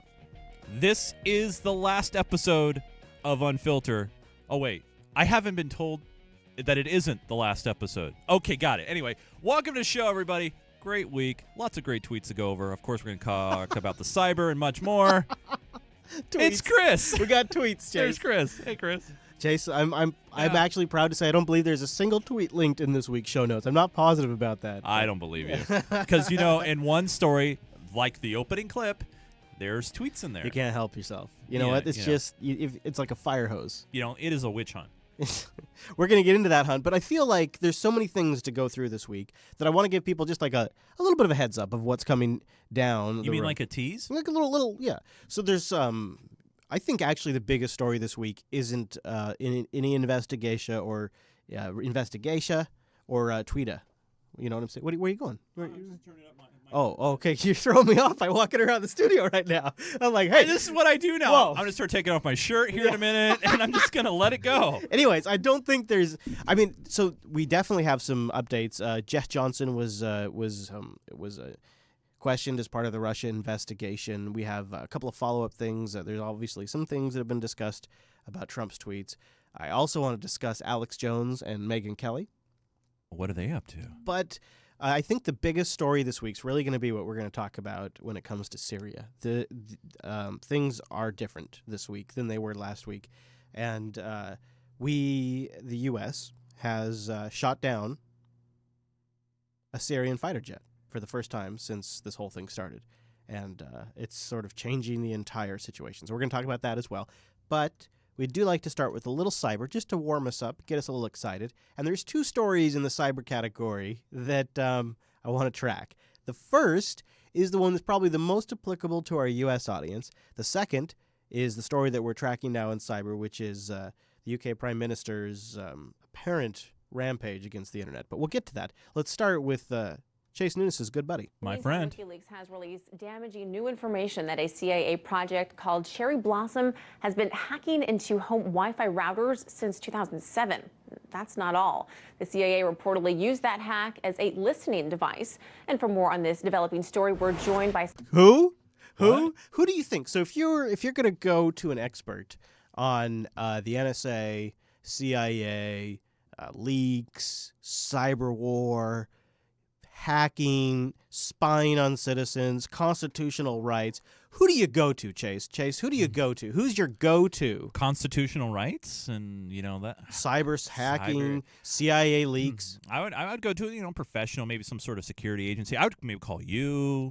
Interesting. Can I float an idea by you? Yeah, feel free. Cybersecurity expert and CEO of MGT Capital, John McAfee. Welcome. What do you think of John McAfee? What do you think? Would you go? First, John needs to, clear his nose. There's a little bit of white powder there, but other than that, he's rebranding. He's rebranding as a serious cyber consultant, and he's got the name for it. He's got a good take. John. Thank you very much. And so first, I want to go back to Alexei's report. I mean, we just heard about a massive information being put out there, roughly 25 terabytes worth of information being accessed without a password. This news reporter has no idea what she's talking about. I mean, just to be clear, this information was not stolen by hackers. It was actually there and without a password. And I mean, she's really butchering this thing. So she's trying to talk about Cherry Blossom, which is something that Chase and I were discussing offline. It's a compromise of many different manufacturers' firmwares where they could completely own a router. Google. What concerns... Oh, and here's his take. This is actually... I thought her rambling was kind of bad, but he says this is Google's fault. What do you think? Yeah. Tell me what you think of his take here. I mean, I know it's John McAfee, so we're not going to take it too seriously, but I mean, his take seriously is that it's Google. Hacking happens all the time. The thing that concerns me is not so much the fact that the information was available. All of this information you can buy from Google. What concerns me is how did they get this information? My phone number, my address, my age, my marital status, my preferences, whether or not I believe in Obamacare, what do I feel about immigration, what do I feel about our national policy. Every single political attitude is in that database for virtually every adult in America. Now, shouldn't we be asking the question, how did this data company even acquire that information? That's what concerns me. Because once you get the information into a database, it will be hacked, it will be let loose. This is just a fact of life these days. So McAfee's talking about, so in response to her question about the malware, he's talking about the hack that happened to the GOP. Do you understand what? There's two different conversations happening here. So what's your take on him saying, well, look, you have... worth of information being accessed without a password. I mean, just to be clear, this information was not stolen by hackers. Now, I guess there's two questions in here. That's kind of why the response is kind of complicated. So many of us having passwords. I want to get to his now. Let's get the very first part of his take here. Well, hacking happens all the time. The thing that concerns me is not so much the fact that the information was available. All of this information you can buy from Google. So he'll come back on this point, but we don't really, because it's a 6-minute clip, it's kind of hard to jump around. This is his premise, though. So Google does this, Facebook does this. That's the GOP was just doing what everybody else does. So you have this leak about the CIA malware. You have this leak of the GOP database that apparently has a bunch of registration and voter information and preferences, and it's like terabytes of information. And John McAfee's point is that when you have privatized companies, he rambles on about this, but when you have privatized companies that are collecting this information, that's just standard practice for them. It's just going to lead to all of these other organizations building up their own data structures, building up their own data silos. Yeah. So, is there really a correlation here, or is this a straw man argument? I think it's a little bit more straw man. I mean, right now there's information like he was saying. There's databases full of stuff and everywhere. Everybody knows about everything that we do, even if we try to not do it, encrypt it, whatever. It's already there. I think it's a non-thing at this point, right? I mean, what are you going to do unless you live in the EU and try to get Google to, rip you off the rolls, so to speak? I mean, like what do you do? What you need is there needs to be some sort of consumer privacy law that says that you have to agree. Like, there has to be some sort of system in place where you say, I agree for this information to be collected and that information to be collected, or I opt out in some way. Well, a lot of those companies have that available already. It's just a lot of people. First off, you get like 12 pages of terms of service when you sign up for any service, right? And everybody just skims through it, clicks accept, and moves on. But see, for like these political campaigns, like in the case of this GOP database, for them, it's like a core part of how they strategize. So Yeah. they to them they'd say it's a vital thing. And what pisses me off about it is there's no. It feels like there's no minimum, unless there is, and please correct me if I'm wrong, but there's no minimum standard of security or protection that is required for any company and any organization if they're going to collect personal information. Is that where it starts though? Is that how you have to do it? Is you have to regulate the companies and their IT security? Because that, as having been involved in, it's not necessarily regulation. It's just a minimum standard. See, I mean, but then how do you enforce that minimum standard? Because when I was involved in banking and you had to follow what the FDIC wanted you to do, it basically meant they'd come in and make sure that you were following all these industry best practices and that you'd implemented all these best practices, which seems like a good idea. But the problem was the industry wrote those best practices. But isn't that how like HIPAA works, for example, when it comes to health information and your personal health care file? Where to a degree, yeah, where you go to Everett Clinic or Skagit Health or wherever. That's a similar situation, and it's bad there too. Right. But the thing is, though, they have to have a minimum standard, because if they don't and that the data is leaked out there, then they can be sued and But the problem is that idea is predicated on the concept that the people setting the minimum standard know what the fuck they're talking about. True. And they don't. See, so what they do is they bring in industry experts. Well, so what happened is that industry experts they want to sell the next version of their product. So what the best baseline is to make sure you've installed X. And to me, it feels like a way to do government-forced upgrades and government-forced software sales. I don't see that happening I'm not seeing that in the healthcare world per se. I'm seeing a lot of companies doing it on their own and trying to come up with stronger standards of protecting data. I don't see why that practice couldn't be used in other areas. If it was... I mean, the good news about this whole ordeal is at least now Russia has all this information. That's true. Yeah. I'm going to give her one more shot. I think she gets it here. A lot of people don't want that information public, especially their political stances. I mean, no, she was trying. I wanted to get back to the CIA because I don't have a lot of audio on the CIA. Out there again. On the CIA router thing. That are being used as listening devices. So here we go. Were you personally shocked at these findings? I'm going to back up just a little bit because I would, if you have any clips, stop by our Unfilter chat room and share them with me, because I have not found any clips on this whole CIA router breach thing that you and I have been chatting about offline. 10 different manufacturers can be turned into listening posts that the CIA can monitor. I mean, this sounds similar to, those other devices, like some televisions that are being used as listening devices. So were you personally shocked at these findings? Well, no. I mean, myself and every other security professional have known about this and have been warning about this. It's not just the CIA. All of these routers, and that's virtually every router that's in use in the American home, are accessible to hackers, to the CIA, that they can take over the control of the router. They can monitor all of the traffic, and worse, they can download malware into any device that is connected to that router. So I personally never connect to any Wi-Fi system. I use the LTE on my phone. Well, okay, all right, yeah, that's because that's so secure. Anyways, so there's more. We'll have it linked in the show notes, and I think the TechSnap program might have gone into it, but Chase and I found it to be a fascinating story. Over Yeah. the week. Oh, yeah. No, I mean, that's a lot of information. Yeah. A lot. Do you know, a little bit of trivia for you, Mr. Chase? Are you ready for this? Hey, it's now time to Ask the Chat Room. This is where you can answer a question, and we might send you something, but probably not. No. All right. I'm just going to give it to you right now because we got to move on. I don't want to spend too much time on this. Fair enough. The answer and the question is the router that was not affected, the popular router that was not affected by... WRT54G, the running... no. Sorry. Well, yeah, right. Anything you've replaced the firmware on, correct. Yeah. No, it's the Apple Airport. I know, right? Probably because it wasn't worth the trouble. Anyways, if you get fired up about this kind of stuff, please go update your router and consider, maybe doing like a pfSense deployment or something like that. Yeah, I'm running Open WRT on my Linksys, and then I have a second Linksys that I have DD WRT on that one too, and I'm using that as a repeater. Just keep them updated. That's the thing, and make sure it's a project that's still alive and getting patches. Yeah. And I encourage you to look into other projects. Now, here's really the cyber story of the week that we need to continue to follow. I don't follow this one because I want to sit here and bash on Theresa May. It's just this whole attack against the internet thing feels like something from the dark ages. British Prime Minister Theresa May visited the French President Emmanuel Macron on Tuesday. One of her primary goals was to garner support for new online security measures.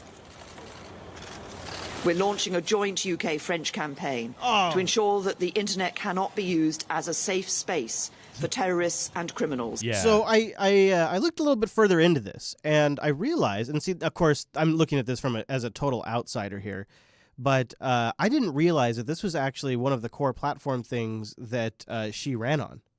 And so that's sort of what I gathered doing a little bit more reading into this, is that this has sort of just been part of the party platform. Brief look here on the programme. It does say that the UK ultimately aims to become a global leader in the regulation and the use of personal data and of the internet. This will involve developing special tools for identifying and controlling potential harmful material and placing more responsibility on service providers. Now, Theresa May could have a tough job pushing through her cybersecurity reforms, given that she lost her party's parliamentary majority in the UK general election. And guess whose fault that is? Her fault. That's her fault. That's really the best part of it, really. I think that's probably my favorite thing, Chase. That's probably my favorite. You know what we're going to do? A snap election. I feel stronger than ever. It's like if Trump had that ability, do you think that he would do it? No. I would encourage our listeners to send us in their feedback on the situation over there, because we are not as close to it, but from afar, it looks like some sort of like regressive count. I can't put my head around it. Like, why would you want to? And it's going to happen here in the States too. So it's like I'm already getting preemptively upset. Why would you want to make your citizens less safe? Like you can't have privacy without security. And if you compromise security for the sake of monitoring, you compromise security for all of us. Chris, it's okay as long as the government has the keys. Yeah. Yeah, but time and time again, like we have multiple examples now in history, some that are very recent, some that go back to the 90s, that show us that every time we have tried to build in some sort of clever backdoor, it fails. So this, I think I have this linked to the show notes, but this recent CIA malware that infects the routers, there now is a history of every single major router manufacturer accidentally leaving a blatant backdoor in their firmware. And I remember covering these on TechSnap. And I remember the first time we covered one, and it was something amazing. Just a really basic, like you could log in and just get all access to the machine, and it was super easy to do if you just knew what combination to follow. I thought, wow, that's really crazy. And we speculated, like, why would that have happened? Why would that have happened? Oh, well, Right. probably for development reasons, for debugging. They wanted a quick way to get into the system and debug. Sure, okay, yeah, so we'll write that one up. Then the next story came in, and then a few months later, another story just like this came in, and now we have a list. I think it was Ars Technica that just said these are all of the router manufacturers now that have had really easy to exploit backdoors that essentially government agencies like the CIA were able to completely exploit, and that's what's happened here. And so when you have Theresa May trying to advocate for reducing security, by building in backdoors, then you are only promoting and setting up this exact situation to repeat itself over and over again. This exact situation that just happened with the CIA is evidence of why we don't want to do that for, like, imagine our messaging systems. If we built in backdoors to all of them and then somebody got that key, they would have access to everyone's communication. The results would be devastating. Yeah. Because it would be a massive scale. It would be everyone. The impact is huge. So the risk is enormous. The risk is huge because of the level of access that compromise would grant somebody. So it's a technical thing, and I think it might just be on Theresa May's purvey right now. That's my nice way of putting it. Let's move on to the situation in Syria, where there was breaking news when the U.S. decided it was time to shoot down a Syrian warplane in their own airspace. And this Fox News alert, a U.S. Navy F-18 has shot down a Syrian fighter jet over Raqqa after the Syrian jet dropped bombs on U.S.-backed fighters in the region. The U.S. military saying it acted in collective self-defense of those partner forces. This comes less than 2 weeks after an American fighter jet shot down a drone in southern Syria after it also fired on U.S.-backed forces.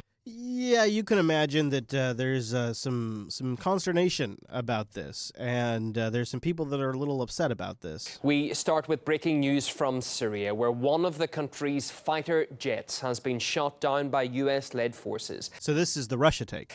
The Syrian government says the plane was conducting a counter-terrorist raid. And that's what you need to know right there. So the Syrians see it as they were conducting counter-terrorist operations, and the U.S. shot them down. And the U.S. sees it as our guys were on the ground, and you started bombing near us, so we shot the warplane down. And, of course, Russia's pissed because their guys are on the ground. Their guys are helping these guys stay in the air. All right, Russia issuing a threat to the U.S. military, saying it will now treat American aircraft as targets if they are found operating west of the river in Syria. So that's kind of a big deal. Yeah. We are really into basically getting close to a new crisis. This is big because there's a lot at play here. What we are seeing is a very fast-moving situation. I want to back up a little bit. So after the last show, the Senate started working on new sanctions for Russia that the executive office would have new control over. Shortly after that, the U.S. shot down an Iranian drone that was in Syrian airspace because it was harassing some U.S. guys on the ground and U.S.-backed guys that were on the ground. So we shot down a drone, which was a pretty aggressive move, and it was making big headlines. I'll cover it more in overtime, but we got to move quick here. Then what happened pretty quickly after that is the U.S. made a very aggressive decision. It's not, and I want to paint a picture for you. It's not like we just had fighter jets that were patrolling the area and somebody got within a certain range and we had to take them down. It was a very explicit decision. It was a process that happened. A Syria bomber flew out, dropped bombs. The U.S. first said they dropped bombs on U.S. personnel. They later amended that, so make sure you're staying current here. They later amended that to say, well, they dropped bombs near where our backed guys were. They didn't drop them on our guys, but they dropped it near. Fighter jets, I believe it was like an F-18, were then took off from an aircraft carrier after a bunch of discussion was held, intercepted that plane after it already was flying back, and shot it down. So it's not like we were just flying around in the area and trying to protect our assets. This was a very intentional decision to go out there. And this is a massive escalation in the entire situation, and especially now between the U.S. and Russia. This here, I want to go to get us probably the most unbiased reporting we can get. We're going to go out of the U.S. and we're going to go over to France, and this is France 24, and they're going to give us their report. Not that they don't have some bias. It's they don't have the U.S. bias. They have a good perspective on this, and they're going to give us a good overview on this. Where does all this escalation come from, and why is it happening right now? Yeah, you're absolutely right. It's being deemed a serious escalation because it's thought to be the first time since the whole Syrian civil war erupted 2011 that you've had a U.S. coalition fighter plane downing a Syrian regime plane over Syria. So big deal here. But it is, as you said, part of an escalation we've been seeing. It's the latest, and if you want to say, is really a string of incidents in which U.S. coalition forces have targeted both Syrian regime forces and their allies in Syria and their proxies. We've seen the U.S. targeting basically Iraqi and Lebanese pro-Syrian regime Shiite militia recently. We also saw the U.S. shooting down what they thought was an Iranian drone that had gotten a little too close to its own militia fighters. We're going to come back to Iran here in just a moment. It's Syrian militia fighters while they were training in southeastern Syria. So it's all part of a pattern here, this being the most serious. And let me just say, even though it's an unrelated incident, Iran as well fired surface-to-surface missiles on Sunday. So when we were shooting down, so get a load of this. You got folks on the ground from Iraq. You have Russia backing Assad. You have the U.S. in there shooting down a Syrian plane over Syrian airspace launched by the Syrian government. And then you have this other player who's been kind of getting involved from day one, but now is really stepping things up, Iran. And Iran is launching missiles into Syria. They're sending in drones. There's a lot to the Iran story here. From western Iran, across Iraq, into eastern Syria, into this same region. So we're seeing a lot of these tensions building because, as we know, this whole region has been extremely complex with this mosaic of countries. Why you've had Turkey, you've had Iran, you've had Iraq, you've had Syria, you've had Russia, you've had the Israel, you've had U.S. The Israel, Israel and the Iraq. Isn't it some model did that? You've had Russia, you've had the Israel, you've had U.S., all with competing and vying and differing agendas. What's happening right now is the propped up bogeyman of ISIS.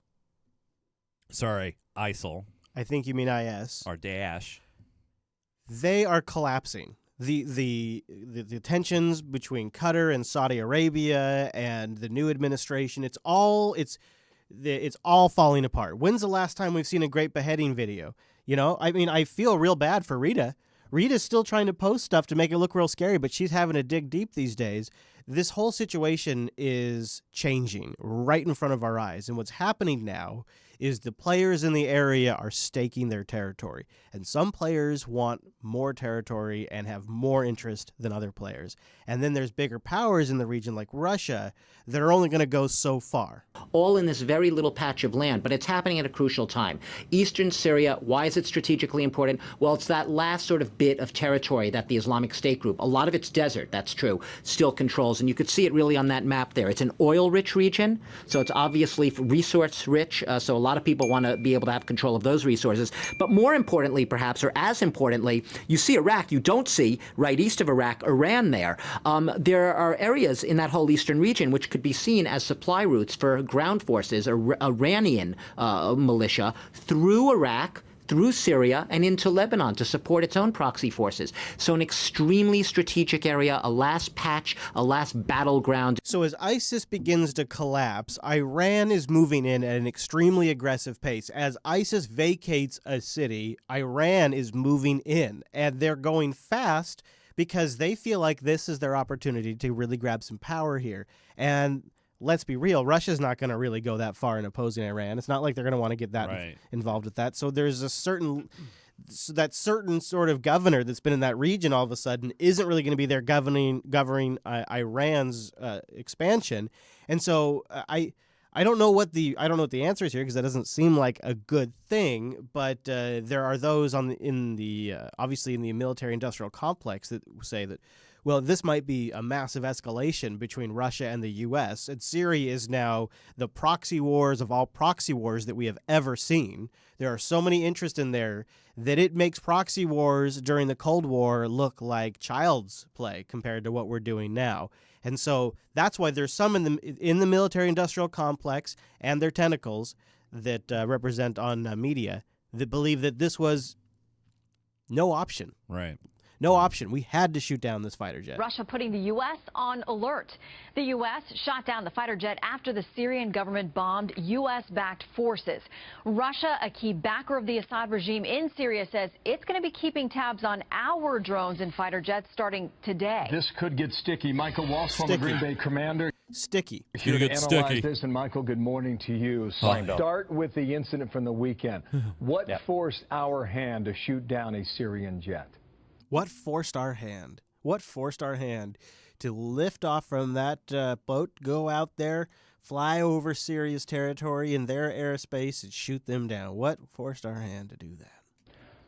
Well, Bill, we really didn't have a choice but to take this Syrian jet down. No choice. No choice. We have special operators, special forces accompanying the local forces on the ground. You know, CIA people. Whether they're Kurds, Arabs. You know, people we pay a lot of money. Other forces that are currently taking down contractors. The ISIS capital of Raqqa.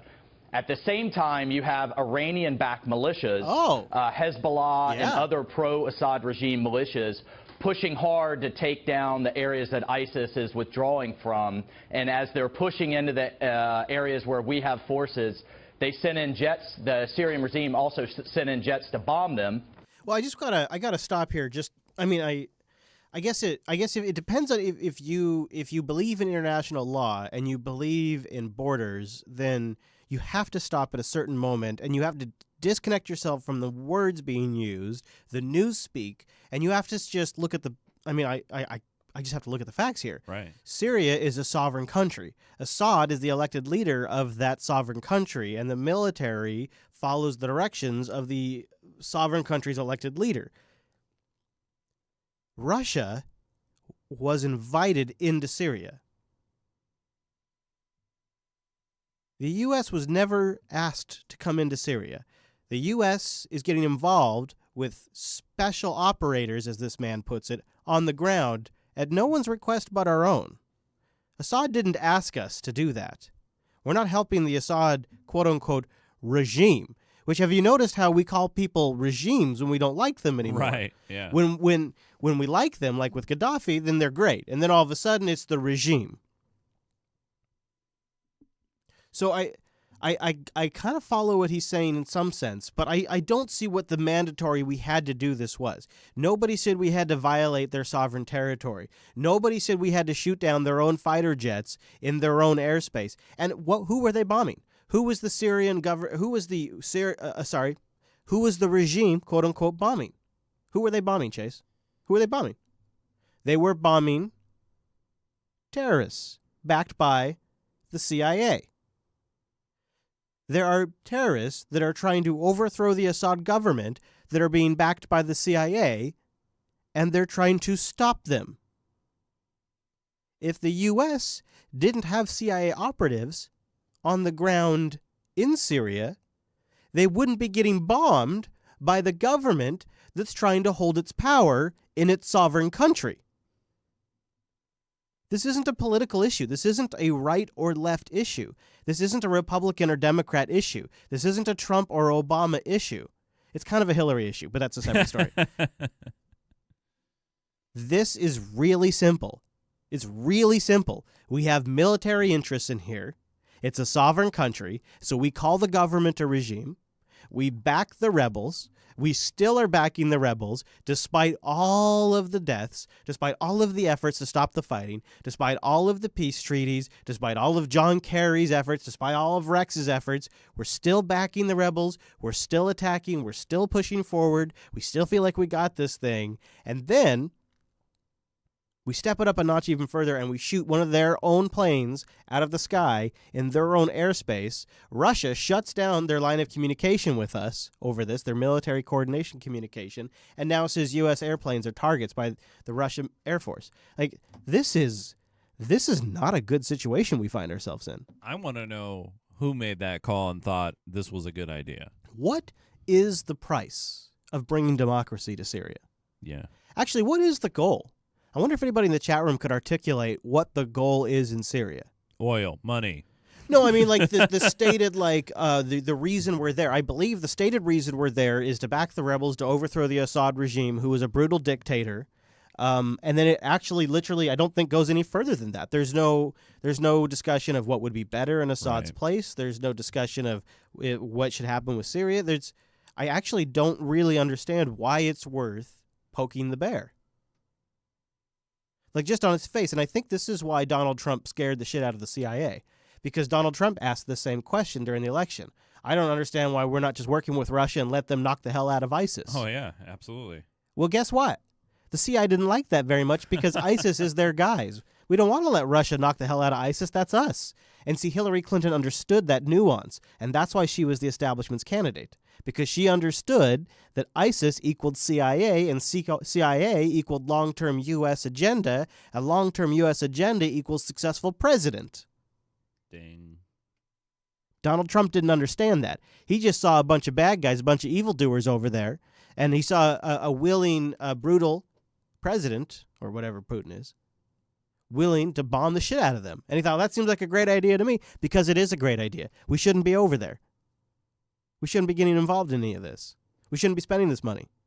We shouldn't be costing these lives. And now we're shooting down their own airplanes. So that's the situation in Syria. Good times.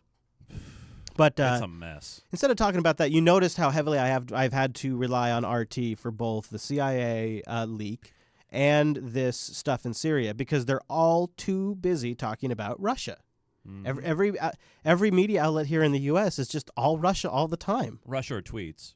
Yeah, well, and generally the tweets are about Russia investigation. That's right, yeah. So there was a continued questioning. There weren't like the blockbuster James Comey type questionings, but a good friend of Chase's, my buddy, ex-DHS chief, Jeff Johnson, stopped by to do his testimony to the investigation. It was good to see him. And the questioning got kind of interesting. We'll get into one of them. But he did make a clear statement that Vladimir Putin himself orchestrated attacks. In 2016, the Russian government, at the direction of Vladimir Putin himself, orchestrated cyber attacks on our nation for the purpose of influencing our election. That is a fact, plain and simple. Now, the key question for the President and the Congress is, what are we going to do to protect the American people their democracy from this kind of thing in the future? I'm pleased that this committee has undertaken this investigation. I welcome it. My sincere hope is that in bipartisan fashion, you find answers. Last year's very troubling experience highlights cyber vulnerabilities. His troubling experience last year, by the way, was that the states pushed every inch on his trying to take over cybersecurity and classify all election systems and as critical it. Infrastructure. Right. That really got him butthurt. But Gowdy started asking him about a question that's still close to my heart. Now, a bunch of good questions. In fact, Gowdy was softballing the entire time. So if you're some big Trey Gowdy fan, he didn't really do his job here. He softballed the entire thing. But he came back later with a question that I think is worth noting, because this entire Russia investigation, if we remember, really starts at the core of it with collusion between the Trump campaign and Russia hacks. And if Putin orchestrated Russian hacks to infiltrate the DNC, fish John Podesta, get access to his emails, take those emails, look at all of them, coordinate with the Trump campaign asset to target the releases via WikiLeaks, get Julian Assange on board to do timed releases, and then disseminate particular emails amongst the world at certain times. This is the core of the investigation, and at the heart of it is the phishing of John Podesta and the compromise of the DNC, the breach into the DNC's servers, the core piece of evidence at the heart of all of it. So it's pretty important that we have a clear understanding of what's gone down with that server. And so Trey Gowdy asked, just to be clear, if in the DHS's assessment of all of this, if they ever had access to the DNC server. Director Johnson, I don't want to beat a dead horse, but I do think it's important. The last time you and I talked, I wasn't 100% sure, but I've since had it confirmed. The DNC never turned the server over to law enforcement. So twice now you have said that you could have camped out in front of the DNC, and I would say in defense of you, it wouldn't have made any difference if you had, because they weren't going to give you the server. So if you're investigating, either from a law enforcement or from an intelligence standpoint, the hacking by a foreign hostile government, wouldn't you want the server? Wouldn't that help you, number one, identify who the attacker was? And if memory serves me, this was early in the summer of 2016 when we learned of the DNC hack. So if they had turned the server over to either you or Director Comey, maybe we would have known more, and maybe there would have been more for you to report. So I guess what I'm asking you is, why would the victim of a crime not turn over a server to the intelligence community or to law enforcement? I'm not going to argue with you, sir. That was a leading question, and I'll agree to be led. Yeah, that's as good as he gets. He's such a dumpster fire politician. I really well, he's out of a job now, so he's just chilling. Yeah. Yeah, it's But it is Trey Gowdy brings up a great point. Mm-hmm. I mean, it's a great point. If you're a victim of a crime, Chris, and someone tried to infiltrate JB and make some headway, you would turn over that information right on. You would, of course, wipe the porn off. But other than that, happily, I'd leave the porn on there. Yeah, encourage them, give them a little bony. I meant bonus. Bonus. Yeah. Yes. So let's keep going on. Let's keep going down this line, because this to me is really one of the most interesting political stories of our time, and I think it's getting followed all around the world. And Trump says this whole thing is a witch hunt. That's he's all fired up about it. President Trump is keeping up his attacks on the Justice Department's investigation into Russia's alleged meddling in the U.S. presidential election. On Friday, Mr. Trump took aim at Deputy Attorney General Rod Rosenstein, who is supervising the investigation, and questioned his integrity. Errol Barnett is in our Washington newsroom with the latest. Errol, good morning. Good morning. President Trump tried to cap what the White House calls Workforce Development Week with a show of productivity. But the cloud the president feels is hanging over his administration shows no signs of clearing. So they mock him for saying that this investigation is a cloud, right? So they mock him. And then when he's trying to have a week about jobs, the only thing this news anchor wants to talk about is the Russia investigation, literally proving. Watch this again from that mindset. Well, he's tying it all together because of his tweets, and I think if Trump didn't tweet about it, they wouldn't be talking about it. But he's tweeting because they're talking about it. Chicken before the egg, right? I don't know, man. It's weird. Egg before the chicken. Good morning. President Trump tried to cap what the White House calls Workforce Development Week. So that's what the White House. If you're in the White House, the message you're putting out this week is workforce development, jobs, business enthusiasm, jobs. That's the message that you want the media talking about. And this is the same for the Obama administration and the Bush. This is how it works. Yeah. They all did this. But what happens instead is the media talks about the Russia investigation. That's very frustrating, because you want people talking about your successes in a political office constantly, because you're always planning for the next election. The more political wins you have, the more political clout you have, the more political power you have. So this is a very important thing politically. It's not just ego, although ego, that's why politicians often are also egomaniacs and narcissists, because the two go so hand in hand. Your image is so closely connected to your political power, because if you have a bad image, they'll make fun of you, they'll ridicule you, you don't have a lot of political influence. So you want everybody out there talking about your jobs, because you're making America great again, and you want people seeing that, because you feel like, and rightfully not, or whatever, you feel like you're making a lot of progress here, and this is what people should be talking about, but they keep talking about that goddamn Russia investigation instead. It's a cloud that won't go away, and it's bared out right here in this clip. With a show of productivity, but the cloud the president feels is hanging over his administration shows no signs of clearing. First off, did you hear the words? The president feels. So it's not him saying it. He's just repeating what the president has said. He doesn't have to say it at all. I know, but he's just repeating what the president said. So, like, one of the things we often do, in fact, the number one thing we do in the show is not talk about stories. Like, if it's not a relevant story, we just don't even, we don't mention it. Then Trump shouldn't mention it either.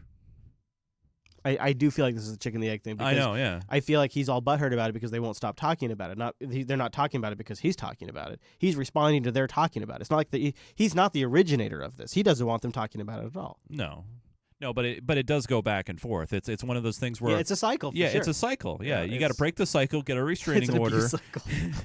And by venting his frustrations online, Mr. Trump may be making political and legal headwinds worse. So this is, of course, a reoccurring theme now with the Trump administration is that he's making things worse by tweeting. Strengthening the policy of the United States toward Cuba. This has been a week of clips where phones have been ringing. It happened on The View, and it didn't go in the show. I don't care who the president is. That's disrespectful. It's very disrespectful. It's been weird. A lot of clips that I've been reviewing this week have had phones ringing in them. It's a weird. If you're gonna have a ringtone, change it from default. On this Father's Day, the Trumps returning from their first visit to Camp David. And back to the heat, the political fever over the Russia investigation. You see what I'm saying? Like, it immediately goes to this. It is. Yeah, but Trump's attorney doesn't have to go on NBC. Well, okay. First off, Trump shouldn't even have an attorney. Really? Right? Really? Well, really? wait a minute. Isn't Valerie Jarrett an attorney? Well, she was, yeah. That's true.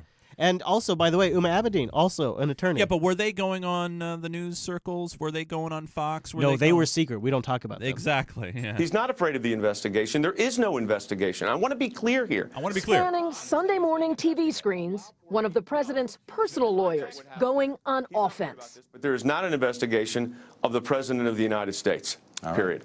But contradicting the president's own social media admission made Friday. I am being investigated for firing the FBI director. Notably, the president did not... Do you buy that was him just replying to media reports he was watching on TV?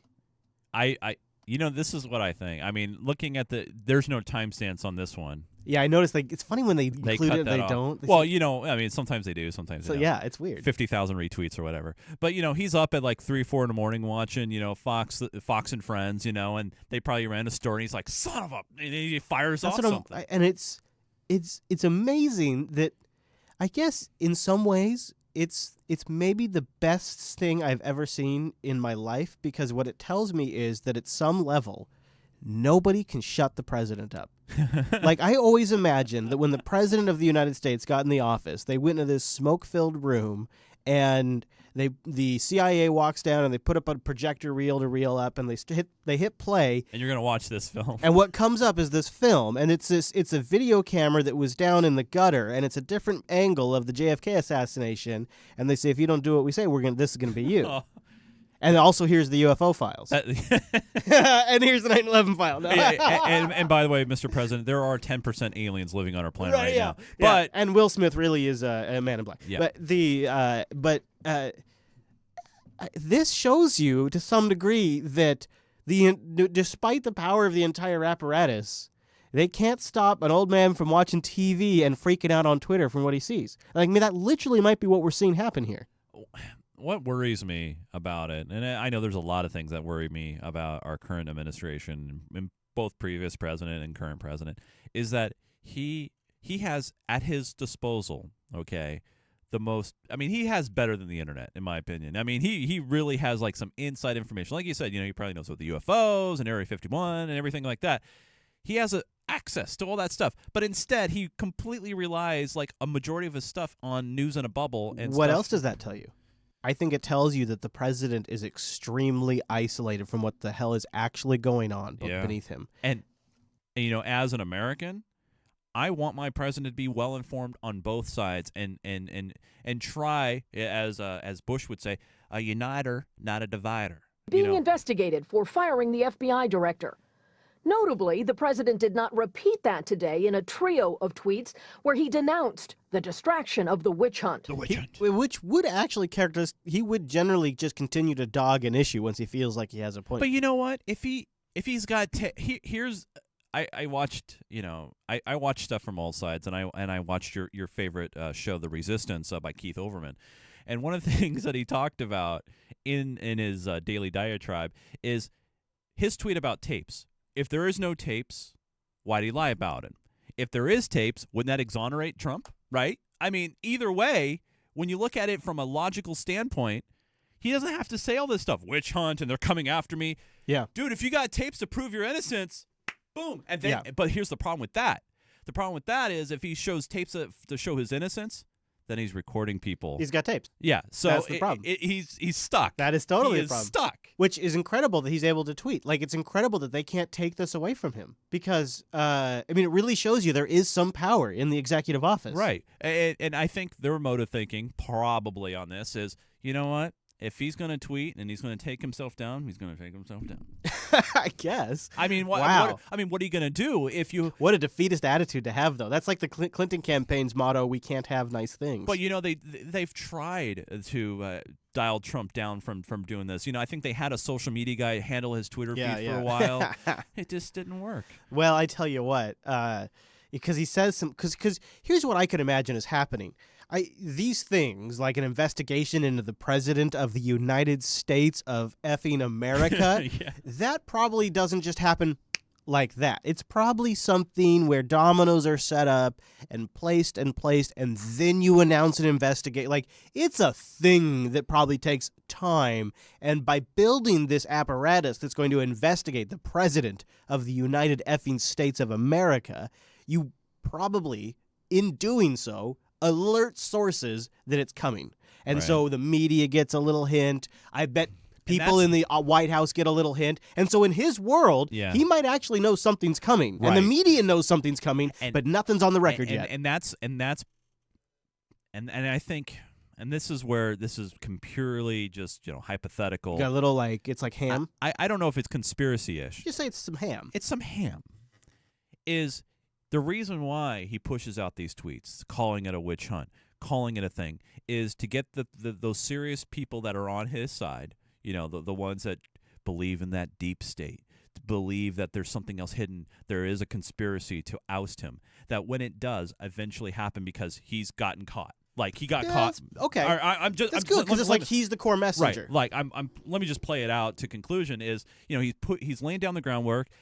Maybe he gets impeached, maybe he doesn't, maybe something serious happens, and then he can sit back and maybe right before he resigns or whatever, he goes, see what happens, you guys, when the fake news and then what will happen is we'll be worse off as a country because of that. Sort of like how the Clinton campaign was laying the groundwork for the Russians, right, before they lost the election. Either side doing this, it's not beneficial in the long run. Well, so it just tears us up even more. That's a definite possible take, because Donald Trump himself has said that his Twitter feed is the best spokesperson for him, and it's a great way for him to It's official statements. It's a great way for him to bypass the mainstream media and get the message out there. And I would give Donald Trump credit to say that he is savvy enough to know how to message to his base and market correctly. Absolutely. So that's a good take. I'll give you I have a counter take. I love to hear the counter.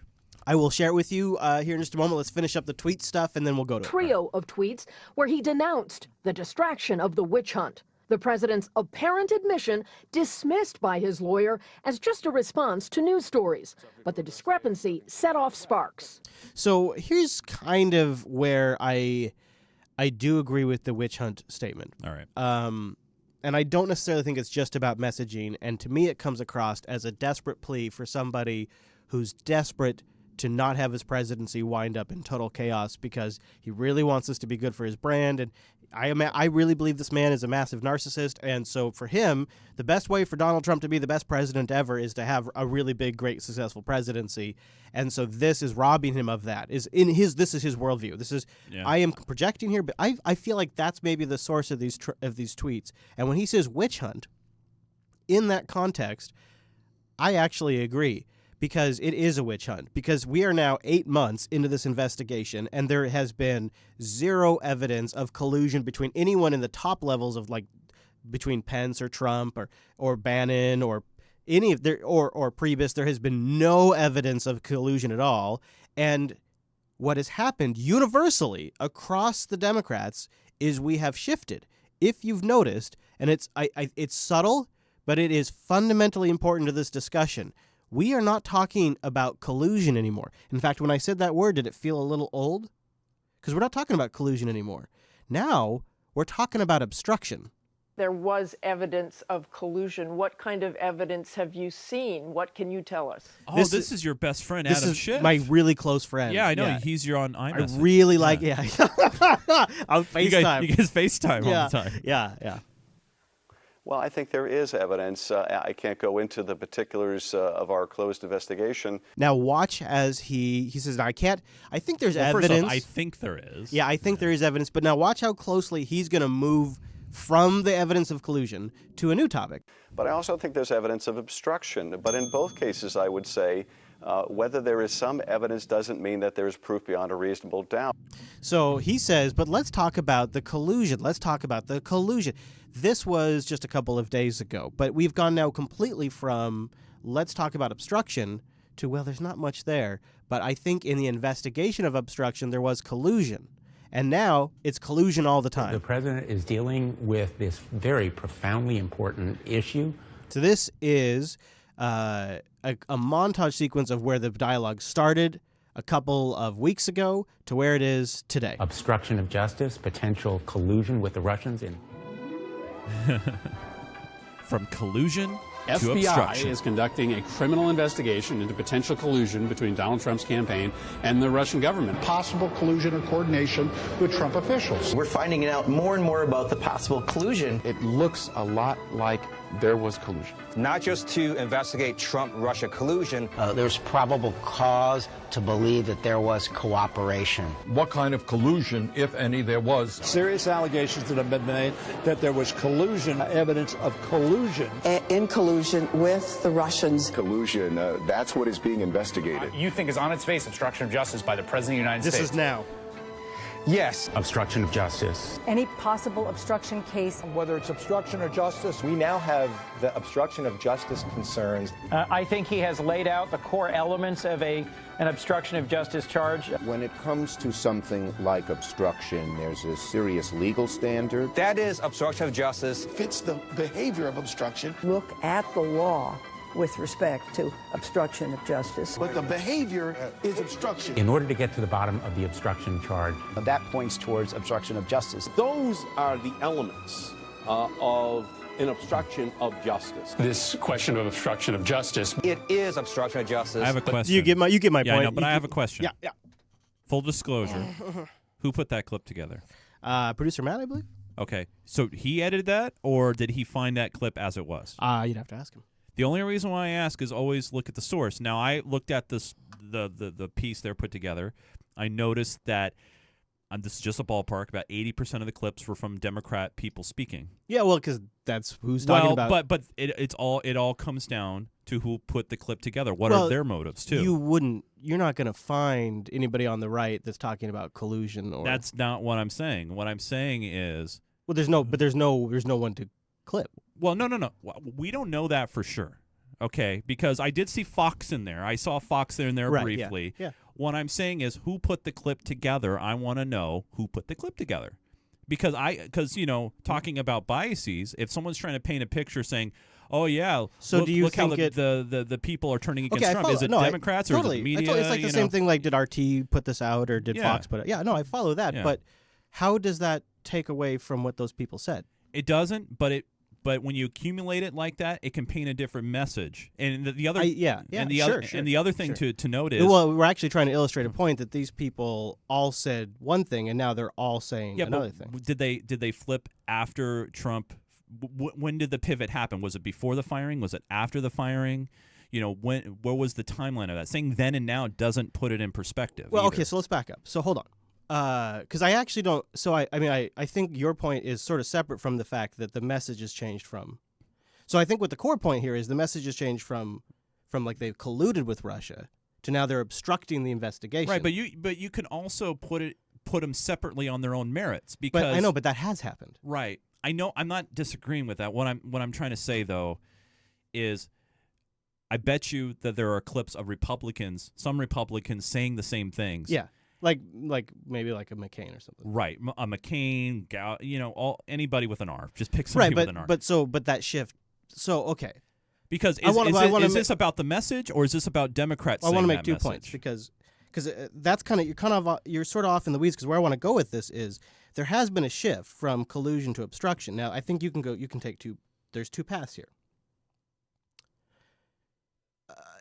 Is there a case, even if there was no fire, like say there actually was no collusion, like there's no case there, but the prevention or the attempt of a prevention into the investigation, even if the investigation, the thing they're investigating is bogus, but trying to block that investigation, regardless of the legitimacy of the investigation, the first thing, yeah, still seems like it's an illegal act. Right, exactly. Yeah, no, I agree with that. So I guess the point that the clip's trying to illustrate is we've gone from collusion to obstruction.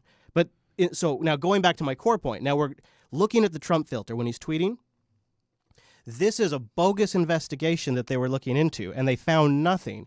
So now they're going with obstruction because they couldn't find anything. Now, do we really know that they found nothing, or nothing has been leaked to the media? No, I'm not making a position. I'm telling you what I suspect Trump is doing is when he's bitching about this stuff on Twitter, in his mind, the investigation's bogus.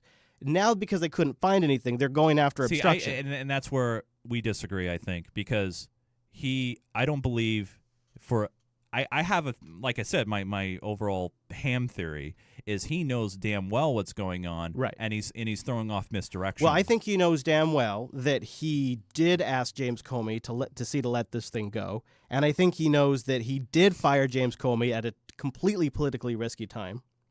Oh yeah, and he knew it was going to look bad, right? So obviously, the only person to blame for the investigation into collusion is Donald Trump. It's kind of too bad for Donald Trump that James Comey kept good notes. I mean, it's kind of a bummer. I mean, there's a couple things Donald Trump could do right now. I mean, if he sincerely believes that everything is on the straight and narrow, I mean, and above 140 characters, is, first, you have the power. You literally have the power of the media. If you're saying I want to speak to the American people at 6:00 tonight, guess what? He will be live wall to wall. But I'm just saying, he could come out with a speech. He could go and say, all right, but he's using Twitter. Right. But that's what he thinks is the way it works. I mean, But he's using Twitter to charge his base, to rile things going, to keep things just in a weird way. I think that's a cynical. I mean, you're right, because that's what it does. But I think that's. If he wanted to I think it's a cynical take on it. I think it's him trying to say, when he uses words like witch hunt, what he's saying is they couldn't get me with collusion, so now they're coming after me with obstruction. Right. That's what he's saying. Now, I'm not trying to argue the validity of that position. Right. But I do think that is something that has happened. I do think we have now made the shift from collusion to obstruction, and now what Mueller's really going to be looking into is obstruction, which is kind of, I mean, think about it. This is representing, I guess the key thing to take from this is representing an expansion of the Russia investigation. So what began as an investigation into what did Russia do to impact our election, like at what lengths did Russia go to impact our, from hacking the state databases, from potentially colluding with Trump campaign people, right, to what degree did Russia influence our election? That was the original Russia investigation. Then, after James Comey was fired, which looked like an obstruction of justice on its face, a special counsel was brought in, Robert Mueller. Right. So now Robert Mueller was in to sort of sort all of these questions out. But now his area of investigation is expanding potentially directly into Donald Trump. So are you following me? Yeah. So he starts. So the investigation, okay, I don't think you are following me. No, the investigation starts with looking into how the Russians got involved with the election. Now it's expanding into an investigation into Donald Trump, and Mueller's investigation is expanding into obstruction of justice. So it's going from one thing to now they are looking into three different distinct issues. So this is a massive problem for the Trump campaign. Oh, no doubt. Because I think there is collusion. I think there is obstruction. I think the collusion stuff was crap. But in trying to shut down the collusion investigation, he did obstruct justice. So does that come down to a personal security issue where you're not secure with your job and what you do and who you are. I mean, I think he couldn't just let this thing run its course. Maybe he had reason to believe it was. I mean, I fail to. I don't see like an advisor would say, "Hey, you know, President Trump, you know, one of his trusted, his son, his daughter," and someone go, "Hey, look, Dad, this is going to blow over. They don't have anything. Don't talk about it. Just let it go." Yeah, this is it. This is like, because he can't stop tweeting and nobody can stop him. Right. He has fueled some of this stuff. And then, but you can also see, like, I do believe he probably asked for a pledge of allegiance, quote unquote, from the NSA director and from DNI, just like he did from Comey. I'm sure he did that. Why, if he did it one time, why wouldn't he do it with all of them? And then you see how Sessions was during his no communications between the president and I will be discussed. None. Or he couldn't recall. I'm protecting his privilege, you know, that he might invoke in the future. Yeah, it's. Which also is signaling that they knew he might have an investigation coming. If you think about it, look back at some of the recent tweets, and that might signal something too. Right. Yeah. See, I think that's what it is. I think they are full on panicking that this thing is going out of control and that it is tilted in a direction that is not going to win for them. Right, and that's why Trump is always out there tweeting about this to keep his base lively and say this is an attack from the left. This is attack from the mainstream media. This is all fake. This is something that they invented. But at the end of the day, this is something he kind of stirred up. See, right, but when you say that, you're also building the case for why he has to keep tweeting.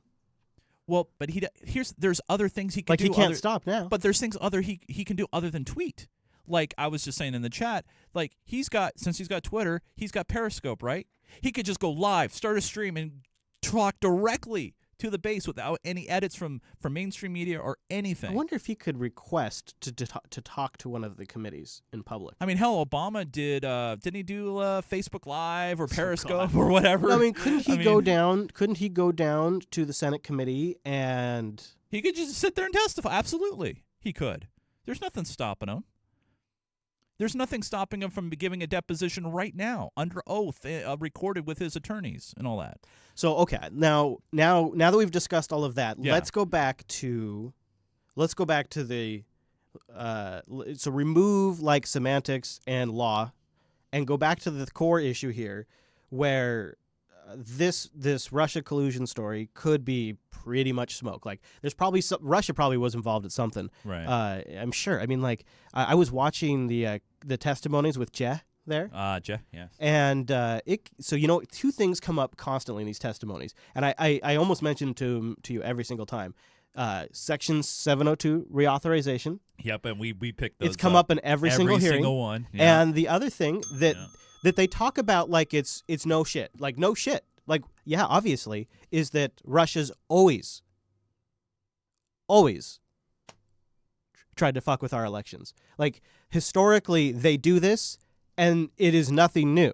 So I would bet you that there's a pretty good chance that this year their quote-unquote cyber played a role in it too, because they've always tried to influence the election. So there's probably something at the core of this. But collusion, that seems like a Democratic Party line to explain why they demonstrably lost the election and Hillary Clinton was defeated and the Democrats were defeated in the lower levels of government.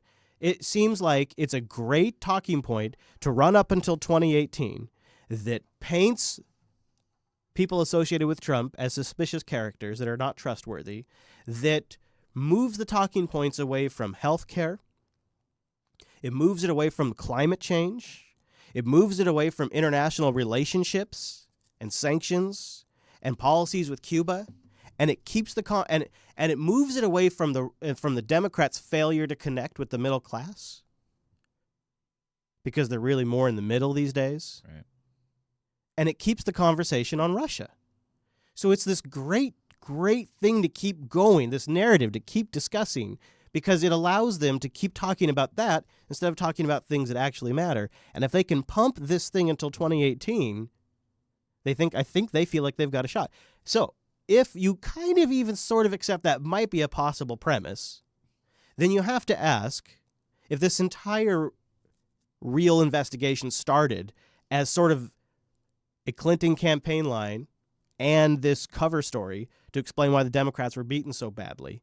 They amped it up using the political climate around cyber warfare and fear around Russia and Putin's image. They amped it up, blamed it on the Russians to cover the fact that Donna Brazile colluded from CNN to give Hillary Clinton campaigns a hint of what some of the questions were, to cover up the fact that Debbie and her team worked to bury and smear Bernie Sanders, to cover up the fact that John Podesta was a total creep, and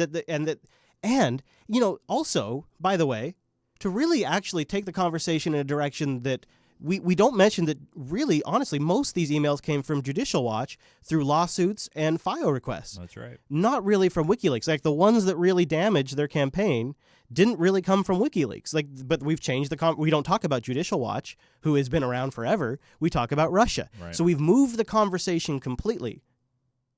And it's a bullshit hype story that then led to a series of investigations because of bullshit dossiers that were passed around by John McCain that have been called by James Comey complete bullshit, total false, in his testimony. But those were the source materials, that and every little leak to the Washington Post, which often had to be corrected, that was citing anonymous sources from within the intelligence agencies, which is the very fodder to this day that is used to ask questions during these investigations, during these hearings.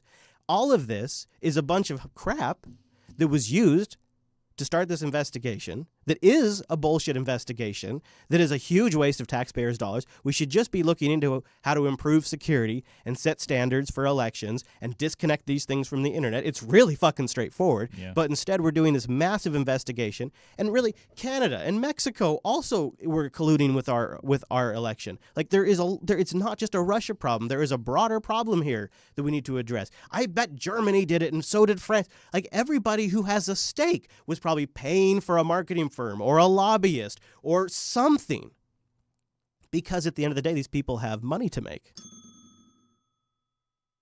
So this investigation in Trump's world, and I agree, was kind of bullshit to begin with. And then when you try to shut this son of a bitch down because it's a stupid political scheme in the first place, now they're going to lynch you for that. There is, you got to admit, some validity to it. Even if it was illegal, and he shouldn't have done it, and I'm not trying to excuse it, I'm just saying, like, it's a real son of a bitch of a situation.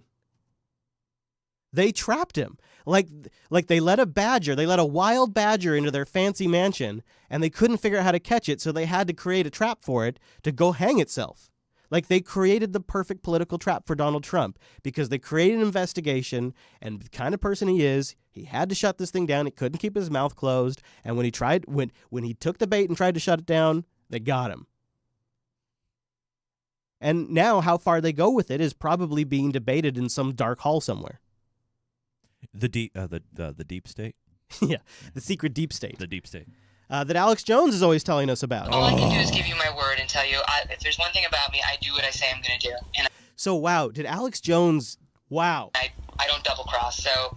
You just became very fascinating to me. I just sort of thought you were this, maybe, one-dimensional guy, like this is your thing. My goal is for your listeners and the left, who will be watching some on NBC to say, wow, that was really interesting. And then the next time I want to get somebody, they're going to say, look what you did to Alex Jones. It's not going to be some gotcha hit piece. I promise you that.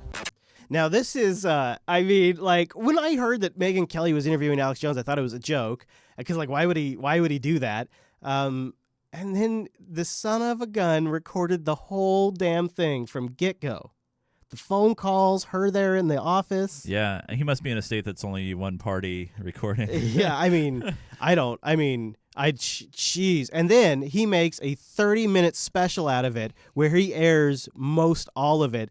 And where he comes across looking decent. I mean, it's such a production. It's such an Alex Jones production. BC was the only one. This is weird. They actually got it right that I got joint custody and that actually was calling us wanting a statement. Oh, let's take a second here. So this is, as a father in a joint custody situation, man.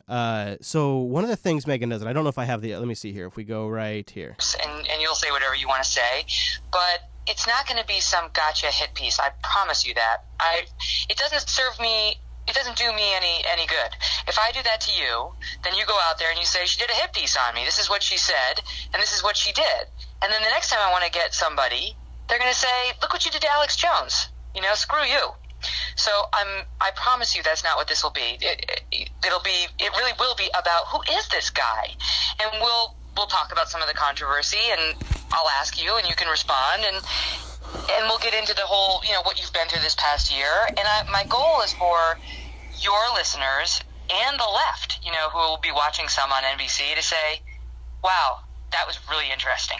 All I can do is give you my word and tell you. So she uses, and it's in here somewhere, but God, if I can't stand to listen to it anymore. She uses the fact that he's a father in this custody battle to get into his head and say, that really humanized you for me. And once I saw that, I realized you're just like anybody else, and I want to tell that story because you're a dad. Now he asked, well, when's this going to be released? It's all in the recordings and the supporter sync if you want to watch it. He says, when's it? Oh, sometime in July. Do you know when the interview came out? This past Sunday. Which was? June 18th? Father's Day. Oh. Womp. Yeah. I mean, I'm no fan of, we mock Alex Jones all the time, obviously. But I like mustaches. Yeah. It was a hit piece, but it wasn't. Here's why it really bothers me. It wasn't a hit piece on Alex Jones. Alex Jones was the medium in which they used to paint the hit piece. And in doing so, they promote Alex Jones as a necessary cost of the bigger target. And that's really what has me upset. First tonight, our report on the incendiary radio host, Alex Jones. For years, Jones has been spreading conspiracy theories, claiming, for instance, that elements of the U.S. government allowed the 9/11 attacks to happen, and that the horrific Sandy Hook massacre was a hoax. Some thought we shouldn't broadcast this interview because his baseless allegations aren't just offensive, they're dangerous. But here's the thing. I'm a psychopath, and I have a larger agenda. Alex Jones isn't going away. No, because we keep promoting him to you. Thanks, starting with Pierce. Thanks, everybody. Over the years, his YouTube channel has racked up 1.3 billion views. And I'm super jealous. He has millions of listeners and the ear of our current president. He says. We begin our report with his reaction to the recent terrorist attack in Manchester, England. Did you catch the larger fish in this? What they're really going for here? Trump? You got it. She slips it in there that he has the ear of the president. Yes. And then they use a famously cut clip of Donald Trump. Presidential candidate Donald Trump. I just want to finish by saying your reputation's amazing. In December 2015, Mr. Trump appeared on Jones's radio program. So they took a clip of Trump saying your reputation is amazing, and then they take a clip of Trump saying goodbye to Alex Jones' listeners, not Alex Jones. Offering praise and promises. I will not let you down. You will be very, very impressed, I hope. And I think we'll be speaking a lot. Separately, both men had supported the false statement that Barack Obama was not a natural-born citizen. So they end up making the piece actually about Trump and not about Alex Jones, but Alex Jones is the vehicle that they use. Is the conduit. Yeah. And so this is Megyn playing nice with NBC's execs, I think. In fact, they come back to a few other things. They really push the dad thing. And you got what's really kind of too bad about this entire thing is they push the dad thing a lot on Father's Day. Sandy Hook Elementary School, one of the darkest chapters in American history, was a hoax. I lost my son. I buried my son. I held my son with a bullet hole through his head. On Father's Day, dude. It's like it's designed to invoke a strong emotional response. Oh, totally. And then they go after him for it. Now, Alex Jones has set himself up for it, so, fair game. And he let her in, so have at it. Good time. But it seems like the greater expense of going after Trump. Then you put out a bunch of misinformation. I'm just trying to figure out what the vetting process is. We all get Hillary was 15 points ahead, okay? And we all get mainstream media has got a big problem. The InfoWars staffers we met have free reign to cover whatever they like with virtually no oversight. We spoke with some of Jones's employees, including Owen Schroyer. How do you, on a day-to-day basis, figure out what you're going to do? I wake up. Is he I wearing look a at Hillary the shirt, news. by the way? Yeah, he is. He is. I don't know what it says. I thought it was Yeah, Hillary for prison. He's wearing a Hillary. Okay. God, that's not going to trigger them, right? Triggered hashtag. I wake up, I look at the news, I pray. I rarely get directives from Alex or my boss. They pretty much just leave it up to me. Is that what you consider yourself to be, a journalist? You know, I don't like calling it that. I'm just a human. I'm just a human that's looking for truth. So I'm just a podcaster. I'm trying to reach out and be what the people want. Oh, man. When you say people, he means his patrons. What do you mean? The deplorables, the flyover country, the forgotten American. Now, that's a great quote right there. And then, of course, you got to wrap this whole 20-minute piece on this. Did he just call the people in Middle America deplorables? That is a lingo that it's like how black people can call themselves the N-word. Okay, so he considers himself a deplorable? Right. Like it's like you know how have you noticed how like some of the social justice warriors have taken the "I'm a nasty woman" thing from Trump because she's a nasty woman. Yeah. So they've adopted "we're the deplorables." Okay. Isn't that adorable and wonderful? So good, so great. So you end Megyn Kelly's Sunday magazine piece on Father's Day with this, of course. We're going to get to work immediately for the American people. With the election of Donald Trump, Alex Jones has plans to expand InfoWars. More studios, more shows, more employees, more influence. I said the 91, I said the war has just begun. So we just got a beachhead. And so that's just the start of the war for me. And Alex Jones goes into battle with a powerful ally. Just 2 weeks ago, the Trump-Pence campaign emailed this message to supporters. Notice at the bottom, it's a link to InfoWars. Hey, NBC News fans, thanks for checking out. Oh, calm down, Chris. Calm down, Chris. You're peaking. You're peaking, buddy. Oh, God. Oh, God. Not InfoWars. Not InfoWars, Chase. No. No. Boy, what dumbass in the White House did that, huh? Jeez Louise. Anyways, yeah, so my bigger point that I'm trying to make here is, I over-dramatize the bullshit way they interweave Trump in there. Like, they've gotten to just do, like, masterfully now, but they really promote Alex Jones and position him and give him more credibility and power than he deserves by doing this. It's, as you said before, a very complicated situation. I mean, he's a bit of a sideshow. So he's one of the reasons he has so many listeners and viewers on YouTube is because there's a bit of an entertainment factor there. Oh, yeah. Well, yeah. I mean, but they pretend like it's all because people are brainwashed by his message. Right. And I mean, and there are some people out there on both extremes, on far left and far right, where people believe the aliens have landed and we're being controlled by puppet masters. Sure, yeah. I mean, there are people that probably subscribe to every single word that comes out of the man's mouth. Right. Yeah. But there's probably also people like Keith Olbermann that are watching to hate watch, in some degree. Like they're watching because it's such a show. And that's why when I pay attention to both what Alex says and a Keith Olbermann, what they say is, I try to separate out the fluff and stick to the facts and stick to the real life scenarios. And that's why I brought up the whole thing about the tapes thing is like it was a good logic argument that I had in my head about it. Like, all right, what if you're Trump and you tweet that out about the tapes thing? What do you do? And so I think that's the magic of what we do here on this show is, we pull the clips from RT, Alex Jones, the situation, all that stuff. Yeah. And then NBC in this case. And we're pulling out that truth, and we're trying to anyway. Do you find it interesting that one of the things that came out in these tapes that she recorded was she... Oh, wait, who... Megyn recorded the calls? Oh, I'm sorry. Did I say she? Yeah. I meant he. Oh, okay. Alex. Sorry. Okay. Alex recorded of their conversation. Right. Okay. All right. I just wanted to clarify. Okay.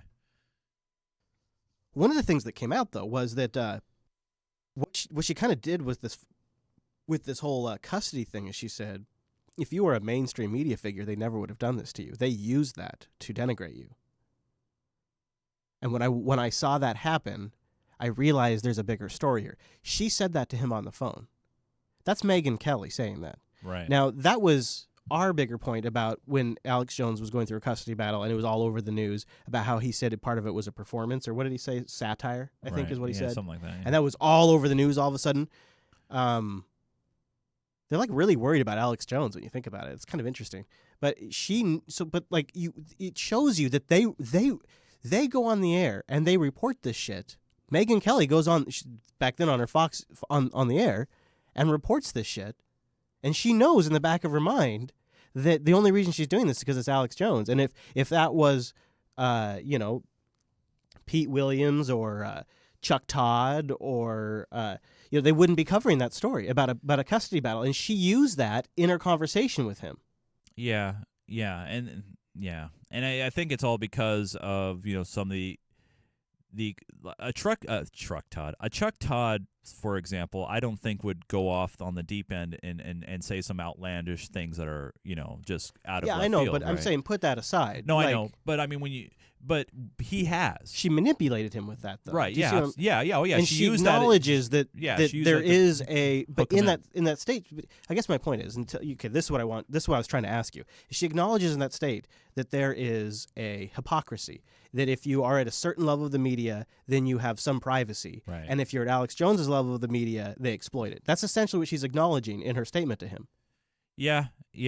But it's not only the level of where you are, but it's also the content and the things that you've been saying and the kind of way you've been categorized. Yeah. Okay. I mean, he's been categorized as way out there. What the hell? So if he hadn't been so cray-cray. That's I think if he was just kind of just run of the mill, maybe what's that one guy that was But that do you okay? so you know what I mean. Let me flip it. So, so way out there, on the left, do you think of like a far left commentator? It has happened. There. For example, Keith Olbermann. I know I keep going back to him, but it's just fresh in my head. Keith Olbermann. He was on ESPN. He had his own show on MSNBC. And there was some and remember dirty that laundry, controversy that he got fired, and it's because he's a bit of a hothead, right? And so, if he wasn't such a hothead, it probably wouldn't have gotten out. He's very, he's pegged to the left, right? So it has happened where the mainstream media has gone after somebody on the left, an extreme left in those situations. And Oberman's a good example because he was an outspoken.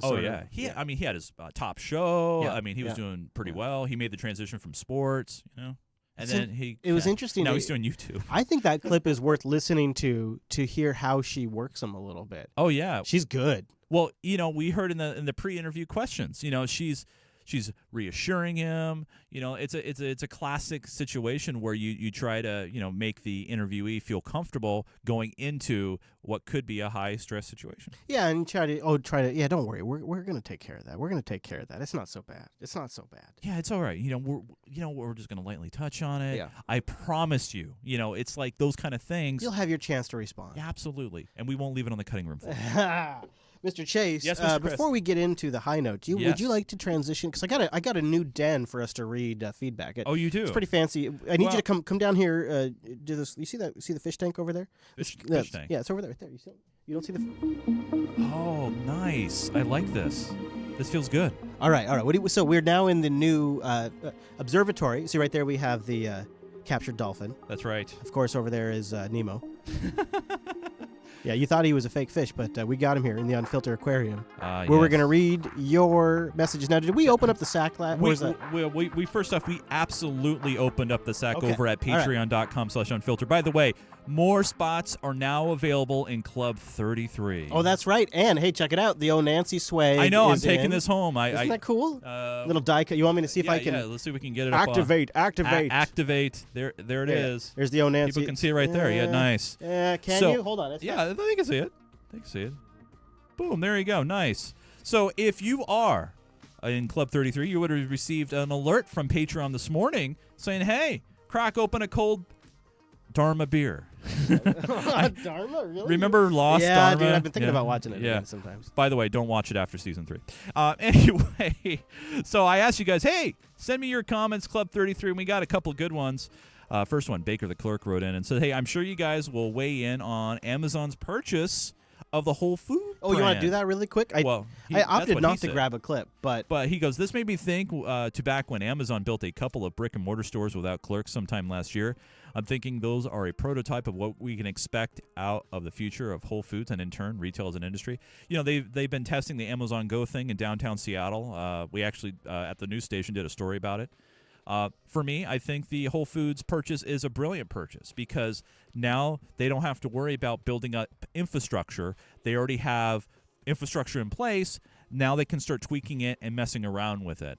I know that there are a lot of checkers, and I know a few of them that potentially are feeling a little worried right now because Amazon wants to make that better. Also, I think Amazon was looking at a way to integrate their stuff, and also, not everybody buys fresh goods online. They like to go to the store and squeeze a tomato and sniff a banana and things like that.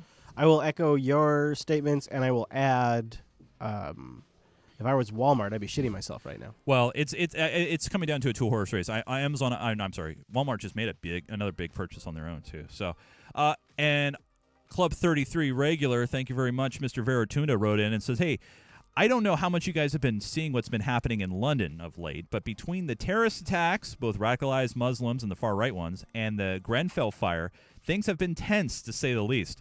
I encourage you to take a deep dive into the Grenfell fire because there's something very rotten here. That's that apartment building that just... Yeah, I'm gonna pause right here and talk about this for a second. So this is a really, really tricky thing for us because we don't have a lot of great sources for that stuff, but I am following it, and it's remarkable. Like it's just fucking crazy. And you might also notice that we haven't talked about some of the recent shootings in D.C. Here. It's one of those things where it's a really fine line between stories that bend the universe each week a little bit, and stories that people expect to hear, and stories that are in the conversation that we have something to contribute to. Right. So it's this really, and so a story has to meet that, like this axis of evil to be included in the show. And if it falls off of our expertise area, or it doesn't fundamentally change history for that week. Now, I'm not saying it doesn't. I'm just saying it's like there's a lot of different things that it has to check, a lot of different boxes. And one of those boxes, too, that I didn't mention, so it's really a quadrant of evil, is good audio or video, preferably video. And the real son of a bitch problem is BBC pulls our stuff down. Oh, yeah, they're quick. So, that's one thing that I can monitor, but I can't really... I sometimes sneak it into the show, but they'll even flag voices from time to time.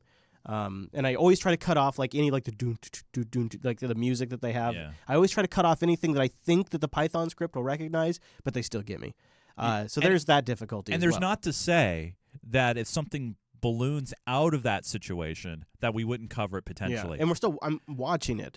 Oh, I've watched it too, especially, the accusations that Theresa May kind of sat on knowing about this building for a while. Like she knowingly knew about this. Knowingly knew?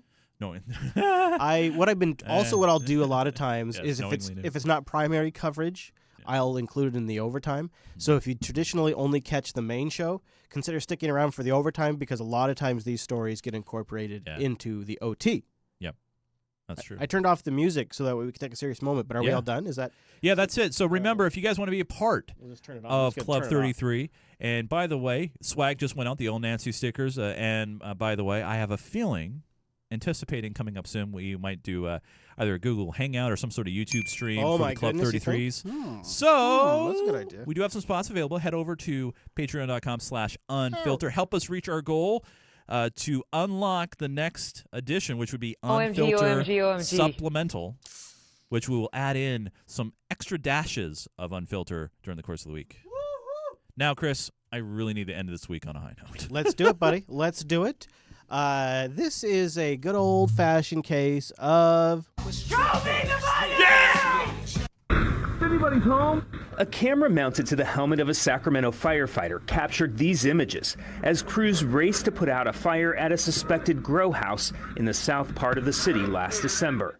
It's fires like this one and industrial emergencies that has firefighters concerned about the number of applications for marijuana grow operations in the city. So firefighters are concerned about the amount of applications because of a fire similar to that one, right? You tracking? I'm tracking. Whether it be their employees getting sick or their cultivations catching fire, we're talking millions of dollars of possible investment. KCRA3. He's worried about their investments, obviously, because that's nice it's of not him. like if your house burns down or your grow op burns down, it doesn't cost the fire department money. No, they But just get practice. He's concerned about your investment.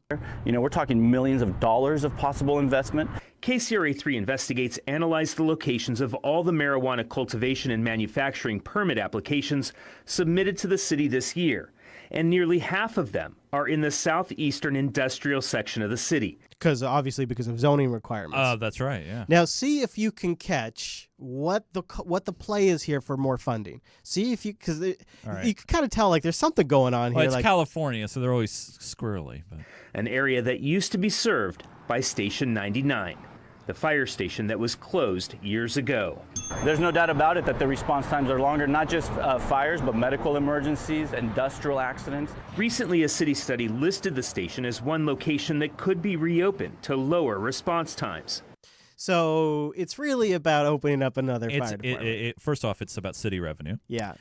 Which, by the way, Seattle is going through some weird crap right now. But that being said, I would figure with these new businesses coming into town that the city would have the additional revenue.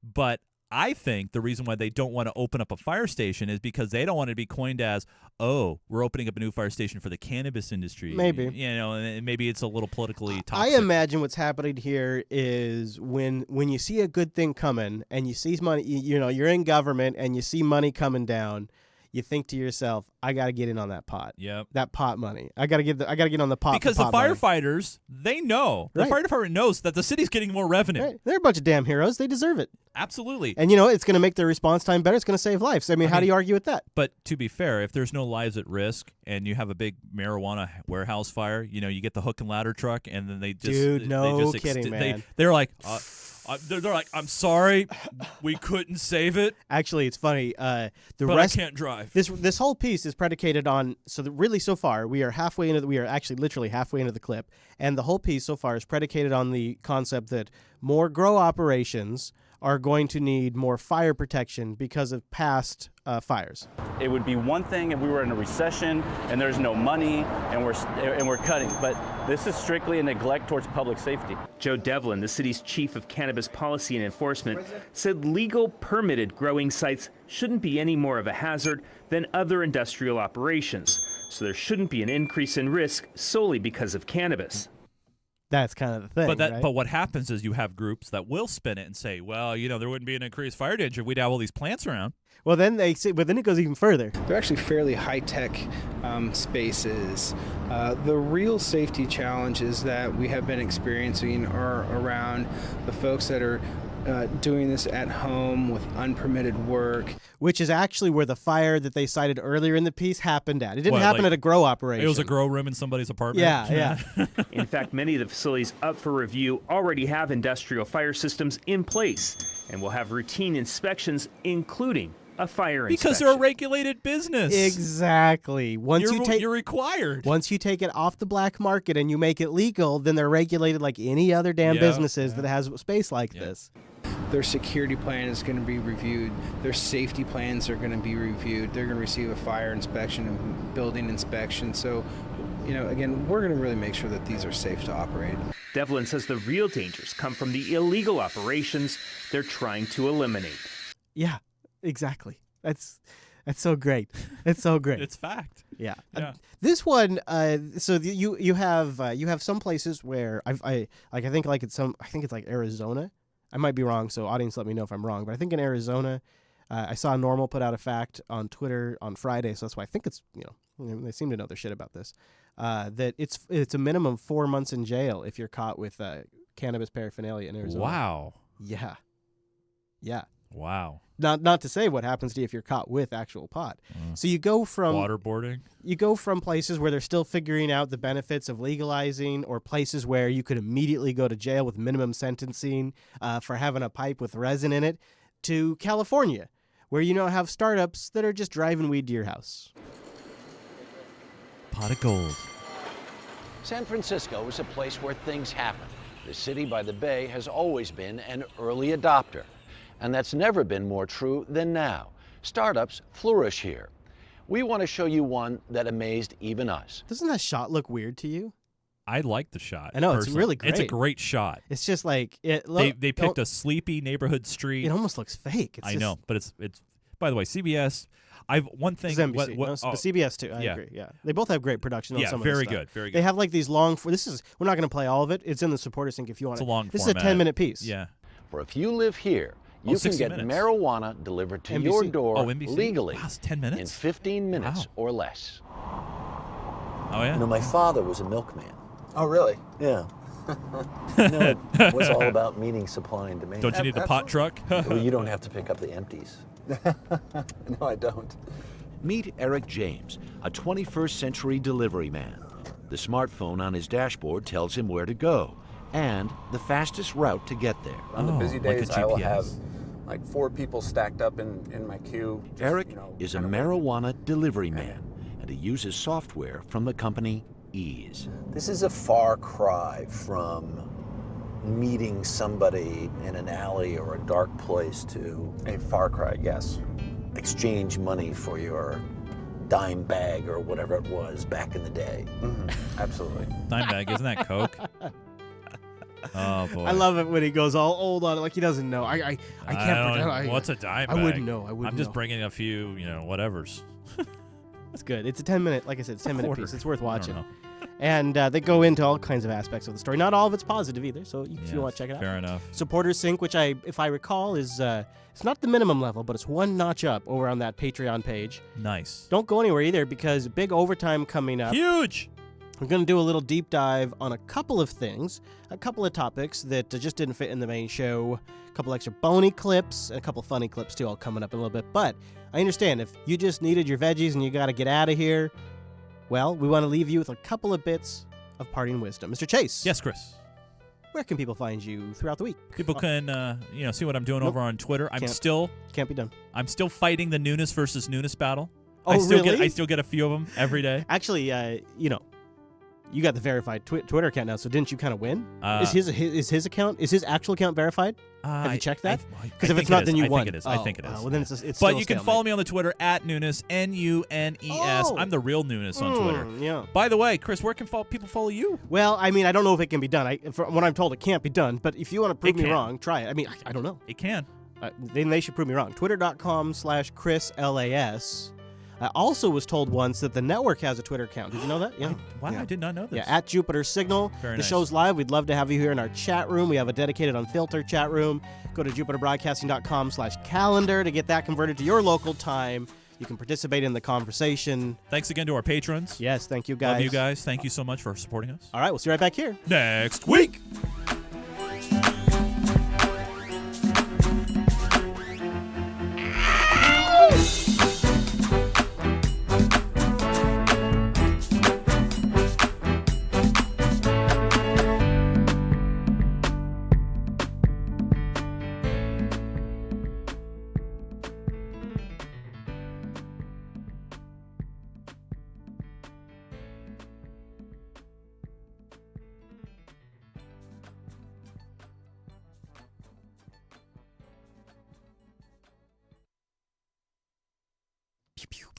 Chris, I am completely stoked about Sunday. You trigger me when you say stoked. I dude. know.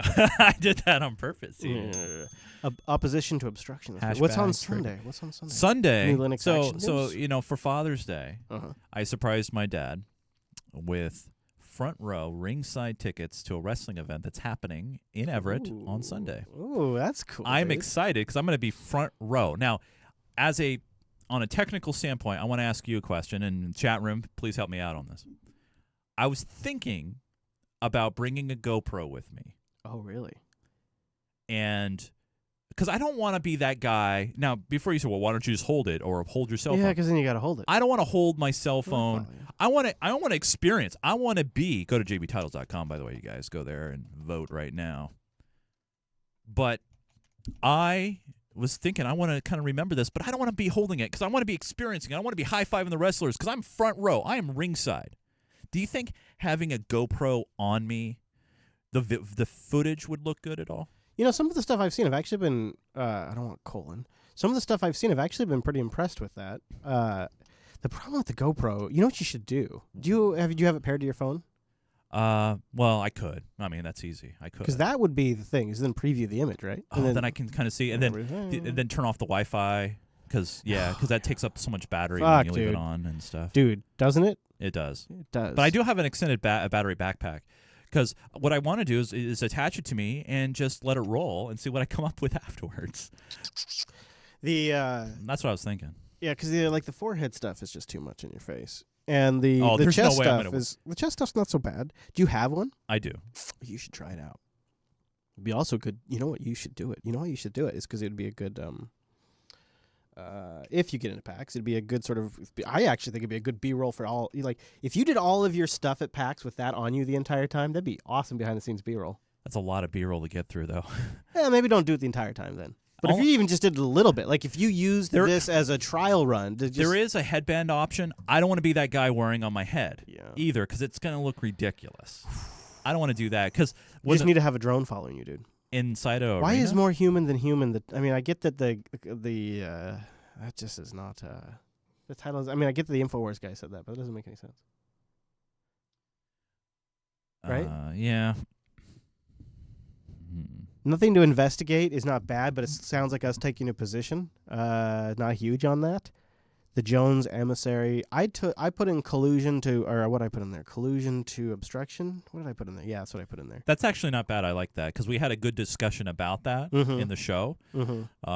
Broke it down. I thought it was a very good discussion. I want to go with yours, man. I really do, because that really illustrates the pivot, the shift, the analysis, and the fact he's probably fucking busted. like he did try to stop the investigation. Yeah, and he sure did.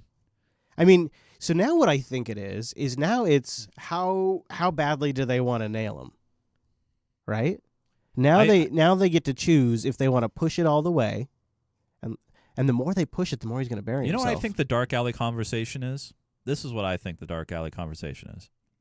All right, Mr. President, you have two options, okay?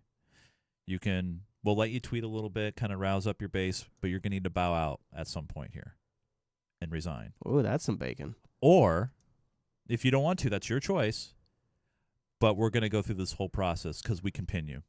You think do you think they explicitly said that to him, or do you think that's just how it is?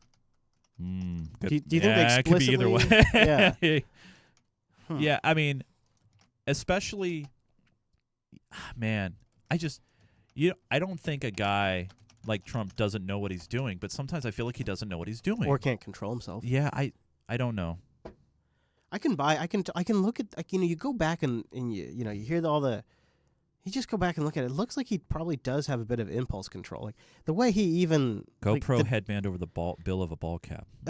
So to go deep on this, there's a really good documentary about Donald Trump in the 80s and 90s, and I can't remember what it's called, but it really goes into how he borrowed money and how he leveraged stuff, and about some of his mob ties. Right. And to me, it demonstrated a long string of a lack of impulse control, but an ability to sort of take a situation and make lemonade out of it. And so he would wind up in a situation that was like, oh, fuck, man, he's leveraged 3 buildings, and now this building project has fallen apart, and it's a house of cards, and he would somehow manage to leverage that into a new thing. And so it does seem like a series of impulse control problems that he's been able to make into a successful business career that is now failing to serve him as a president, I suspect. And so I think that's why he tweets. I think that's why he asks for letting things go. I think that's why he feels free to say things that other presidents wouldn't say. Right. I think that's got to be part of it. Like, he's got no impulse control. Which scares me as somebody that has a finger on the button.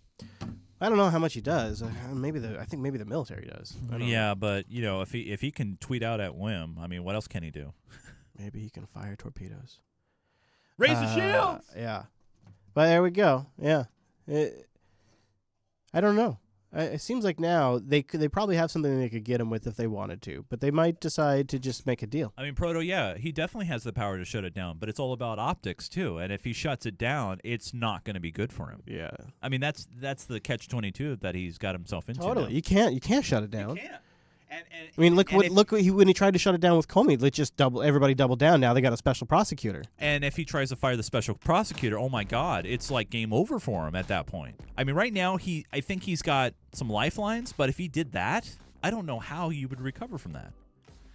I just don't get it. We'd have President Mike Pence. Yeah, but Pence lured up too. Yeah. I mean, it's. Yeah. We need a chancellor. Is what we need. If they get him, well, here's the thing. Yeah. If they get him on, there's no way Pence is being touched by the Russians. Pence is squeaky clean. Why would Pence have a field to lure you up? That's all. I would imagine if the house is starting to burn, this is what you do in D.C. You can protect yourself. Fair enough. But here's the thing too: is if they get Trump on collusion, like if they don't run him out of office on merit, but if they get him on collusion, then we have President Pence. And I don't know if that's much fucking better, dude. Oh, especially when you call your wife what mother? You got distilled Bush Jr. Then is what you get. You get like what you get when you leave Bush Jr. out in the sun and he gets distilled down to his core political components. That's Mike Pence in some degree. Yeah, the one thing Axiomax is you may not be able to see the evidence because he may not want to show it. He may step away before that even happens. Well, either way, you get President Pence. Either way, either way, you're getting Pence. Like, you're getting P. You're getting a lot of Pence in your face. Are you getting P from a Russian tape? You're just getting Pence in your face. PenceInYourFace.com. Could you imagine if you had to listen to a State of the Union by Mike Pence? I mean, what following up Donald Trump, that's a hell of a show to follow up. You know, that's an act. That's rough. This is really nice. Let me just share this real quick with you guys. I just got an email. I did an interview, by the way, at PAX a few years ago. Yeah. With a really small studio. And she just sent me an email. She said, "Hey, Representative Nunes. I just wanted to shoot over a line on my next new project called Race for the Galaxy. It's launching on PC next week, June 27th. It runs on PC, mobile, and tablet." I should ask her about Linux, by the way. But anyway, some people actually personalize messages. Isn't that nice? They actually 2. take the time. Yeah. You guys have a great week. If you're in the Southwest, please just throw some ice on yourself and stay cool. Have a great one. Send some of it this way, not all of it. And enjoy this beautiful summer that we are now in. Yeah, happy summer, everybody. Happy summer. All right, we'll see you next week. See ya.